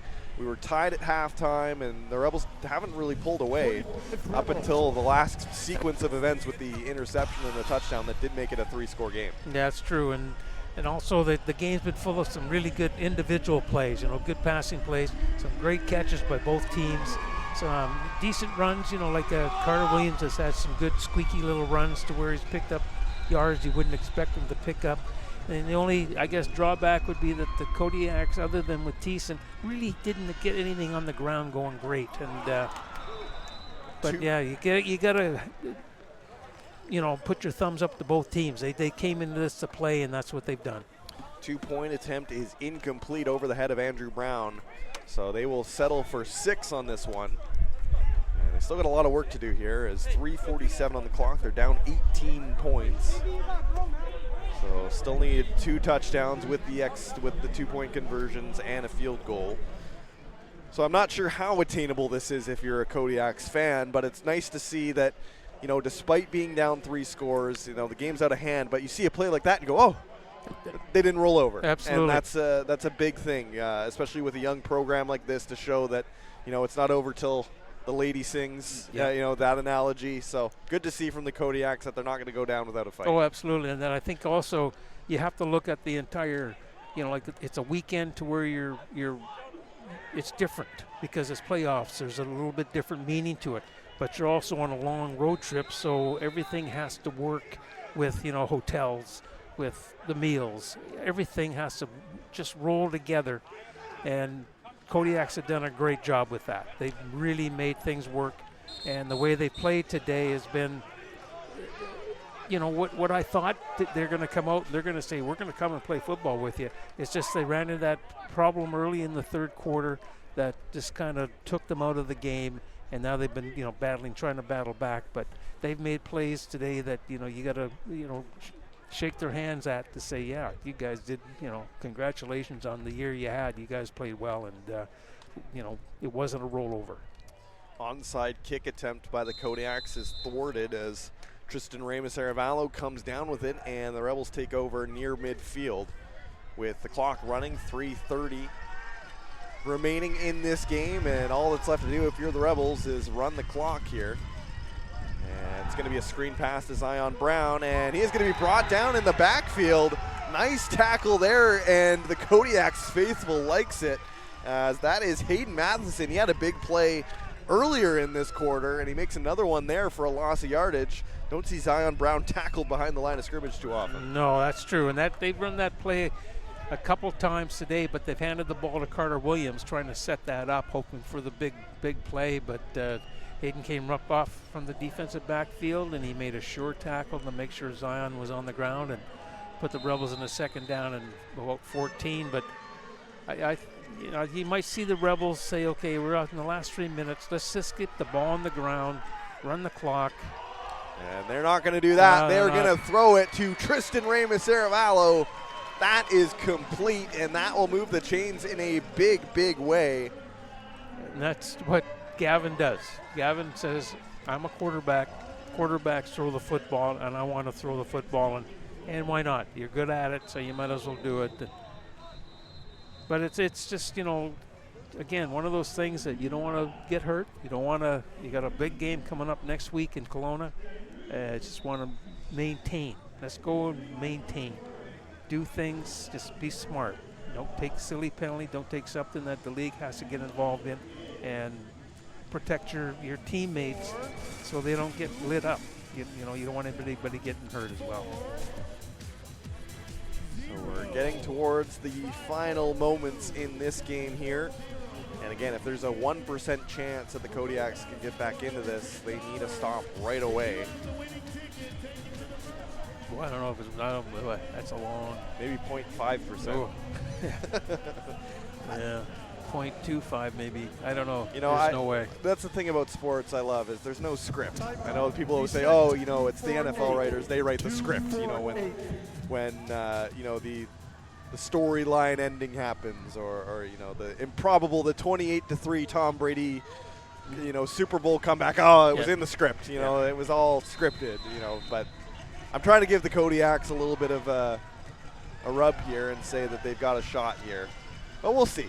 Oh, it's a great thing. We've still got some football left. There's 2:40 on the clock. Anything can happen. Yeah, create something. Create a turnover. Create something.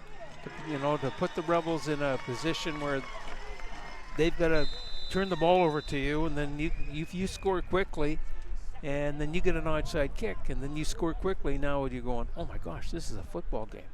But you got to make sure that you create it yourself. The Rebels aren't going to just give it to you. You've got to create it. Timeout Kodiaks here, as they get a stop on Carter Williams, a gain of about 4 on his first down run. So a few more yards to tack on today for Carter. An extra moment for the Rebels to maybe talk this one over on how they close this one out. And we've had it marked on the calendars for weeks now, and we're finally going to see it. The 3-match between the Okanagan Sun and the Westshore Rebels. And for this Rebels group, they're almost like the dragon they need to slay at the end of the voyage. I mean, it's just a team. Week 4, they're up by 19 heading into the fourth quarter, and I mean, what a game that was. But the Sun walk away with that one. The one in Okanagan wasn't as close, and you just get the sense that these guys have been eyeing up that team ever since. As here is Carter Williams into the backfield, and a healthy gain as the dog pile comes in late, but not before a first down, as Carter Williams just racking up the yards here late. And why not? It moves the clock and moves the chains. The Rebels get another first down. Well, the Rebels, you know, they've got to go to Kelowna, so that, you know, it's a little bit of change of routine. You know, they're going to come overnight, and but it's both teams, both the Sun and the Rebels, have to be playing good football. They've got to be playing smart football, and you know, I always go back to the Rebels with penalties. That's what their Achilles heel as far as hurting themselves. And nice cut there by Carter. But it's got to make sure you play some good football, and best team win. Whoever wins, wins. But whoever's the best team, win.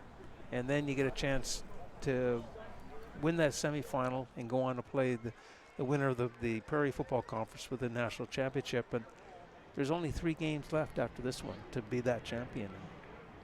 So it's interesting, and you know, wish both teams, the Sun and the Rebels, all the best, and that it's a good game. It's a good showcase game for the BCFC, and there's hopefully a big crowd in Kelowna next week to cheer on the Sun, and a good contingent of Rebel fans going up to cheer on the Rebels, and just have a, you know, great atmosphere for junior football.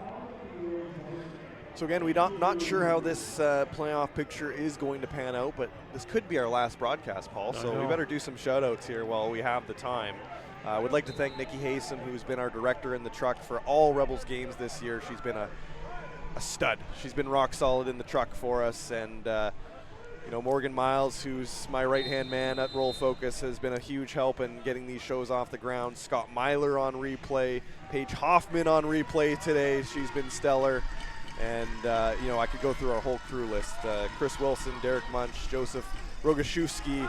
As here's a pass to Zion Brown right near the goal line. Going to be tackled just shy of the one. They are knocking on the door. It's first and goal. And Jan Vanderhoof. We have some fun last names at Roll Focus. Hamish McLaren. Jillian Wilkes is on our wide cam today. I just want to give a quick shout out to everyone who's made this BCFC season so smooth every time we come here. It's always a pleasure working with our crew, and it's just like second home for here. And Paul, it's great doing this with you. It's our 3rd year here at Starlight as a team, and I wouldn't do this without you, pal. Oh, I appreciate that, and I want to thank you and all the entire crew. You know, you look at replays, you look at the quality of the cameras, angles, the different things, and it's just first class. And I feel very honored that I've been asked to be the color guy, if you will, and, you know, just help out the best I can. But it's just taken the BCFC the whole different level of viewership, if you will, and it was Roll Focus that started it. You know, and that's what I feel so proud to say, hey, yeah, I do Roll Focus things, and but I'm proud of that because of that this was the team, or the video guys and all that made this happen, and it's now all across the country.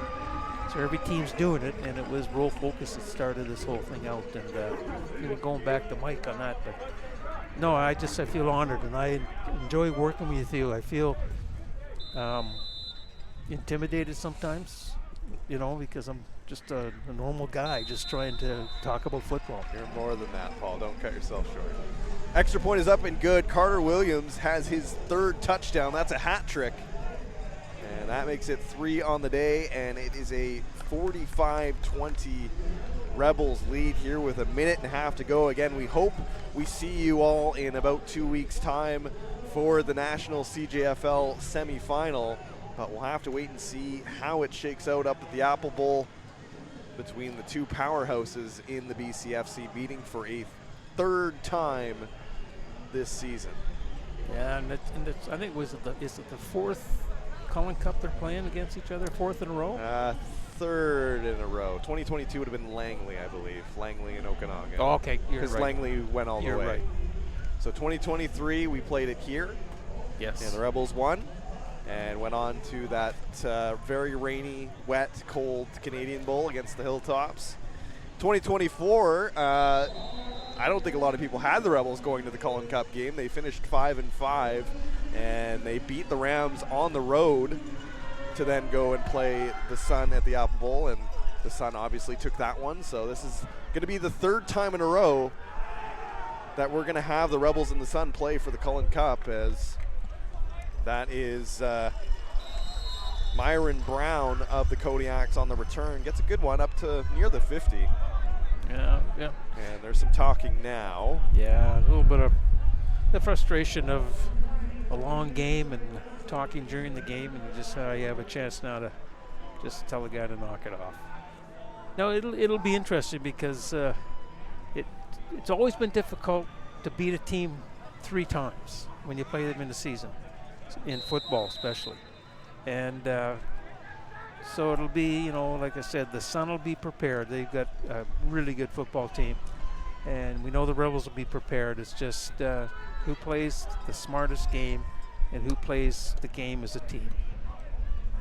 Sawyer Thiessen, empty backfield here with 1:19 on the clock. He is going to throw out to the side. He's got a man. That is complete.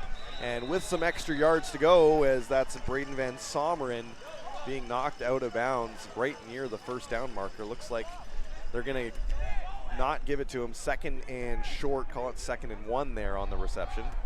Yeah, because he just stepped out of bounds just as he caught the pass. So with clock running now, it's minute 12. There's the Kodiak faithful you saw briefly on the screen there, and just want to give a quick shout out to them because that is not an easy thing to do. Travel all this way to come support their Kodiaks. As Sawyer Thiessen with a good run. Yeah, that moves the chains again. They could be another score before we're done this game. Yeah, he's got to be over 1,000 or 100 yards rushing today too, because heading into the halftime, he was the #1 rusher. He carried the ball 8 times for 53 yards, and he's definitely had about 15 carries today. So the ball near the 30. Thiessen empty backfield again, gonna throw. He's got a man, that's caught. And out of bounds there is Myron Brown with another reception. Gain of about, I want to say about 6. We'll see where the markers are spotted. No, they're gonna move the chains entirely. It's a first down. Yeah, just a small stop pattern.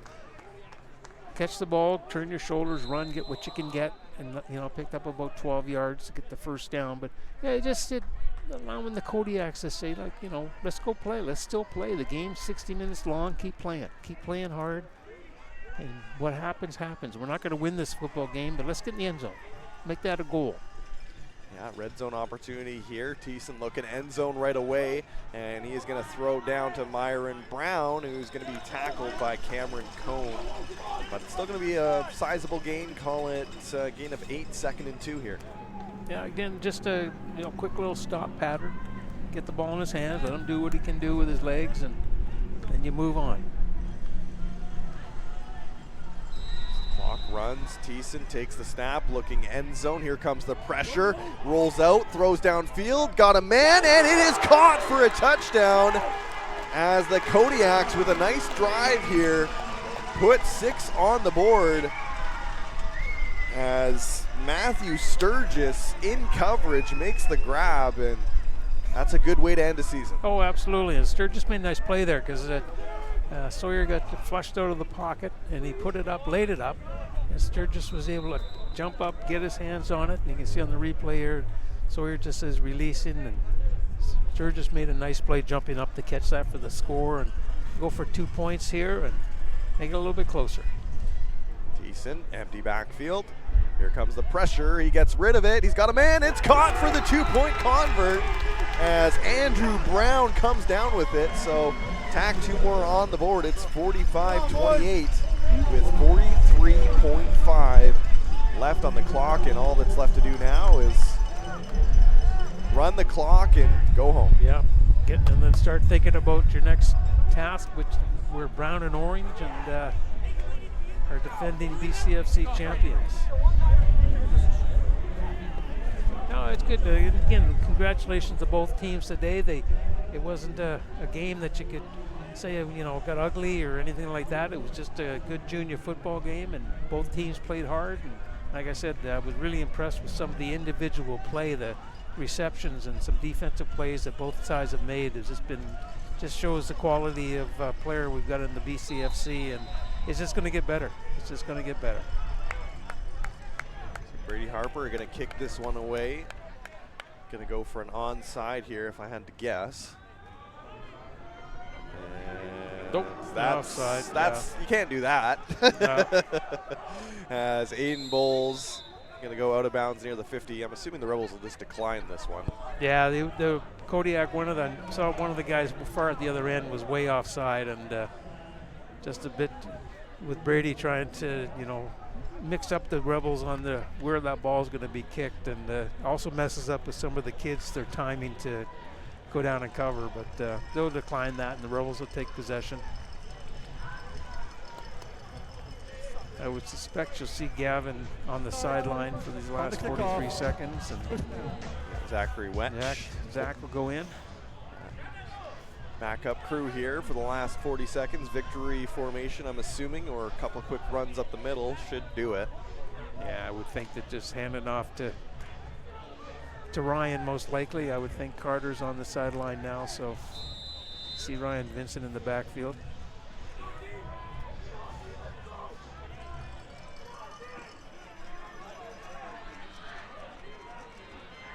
Zachary Wetch in the shotgun, and there is Ryan Vincent up the middle, and why not get a first down? Absolutely. He's a load to begin with, and get a chance to carry the football, make the best of it, get what you can get.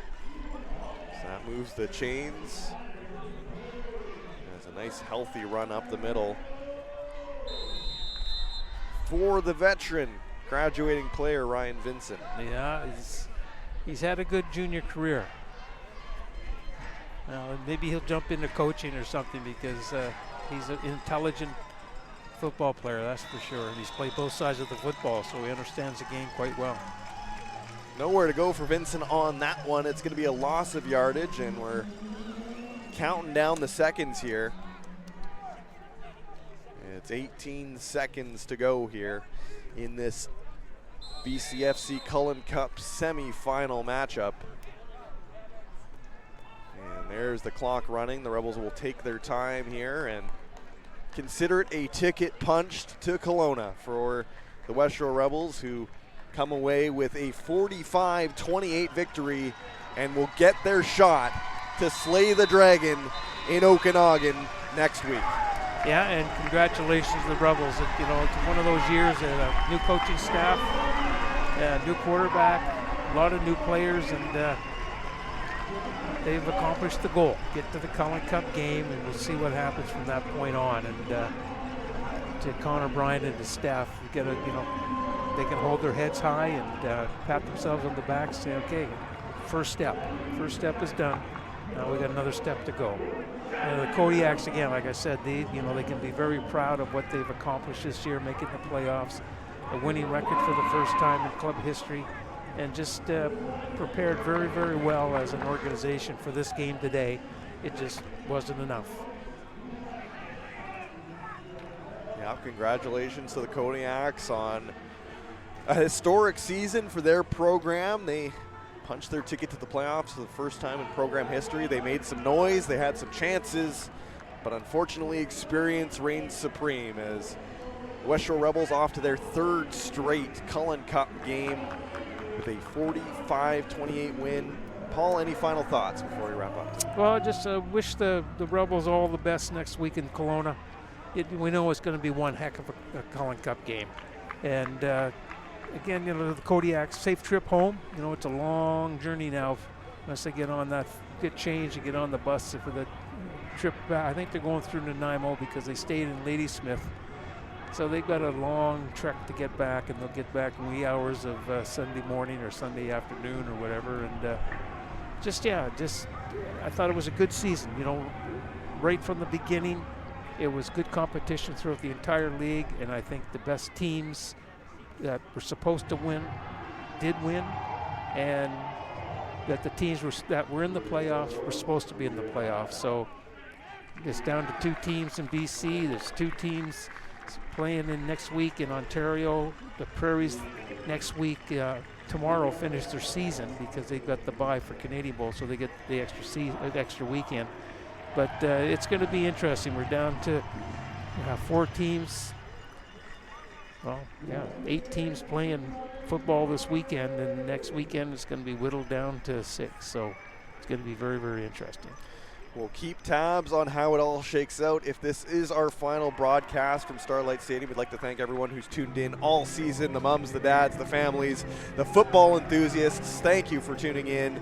For Paul Short, BC Football Hall of Famer, I'm Tyler Bennett, and we'll finish today's broadcast with some words of the great Mike Walker of don't be a jerk, or as I like to say, be excellent to each other. Thank you guys. We'll see you soon. Well said.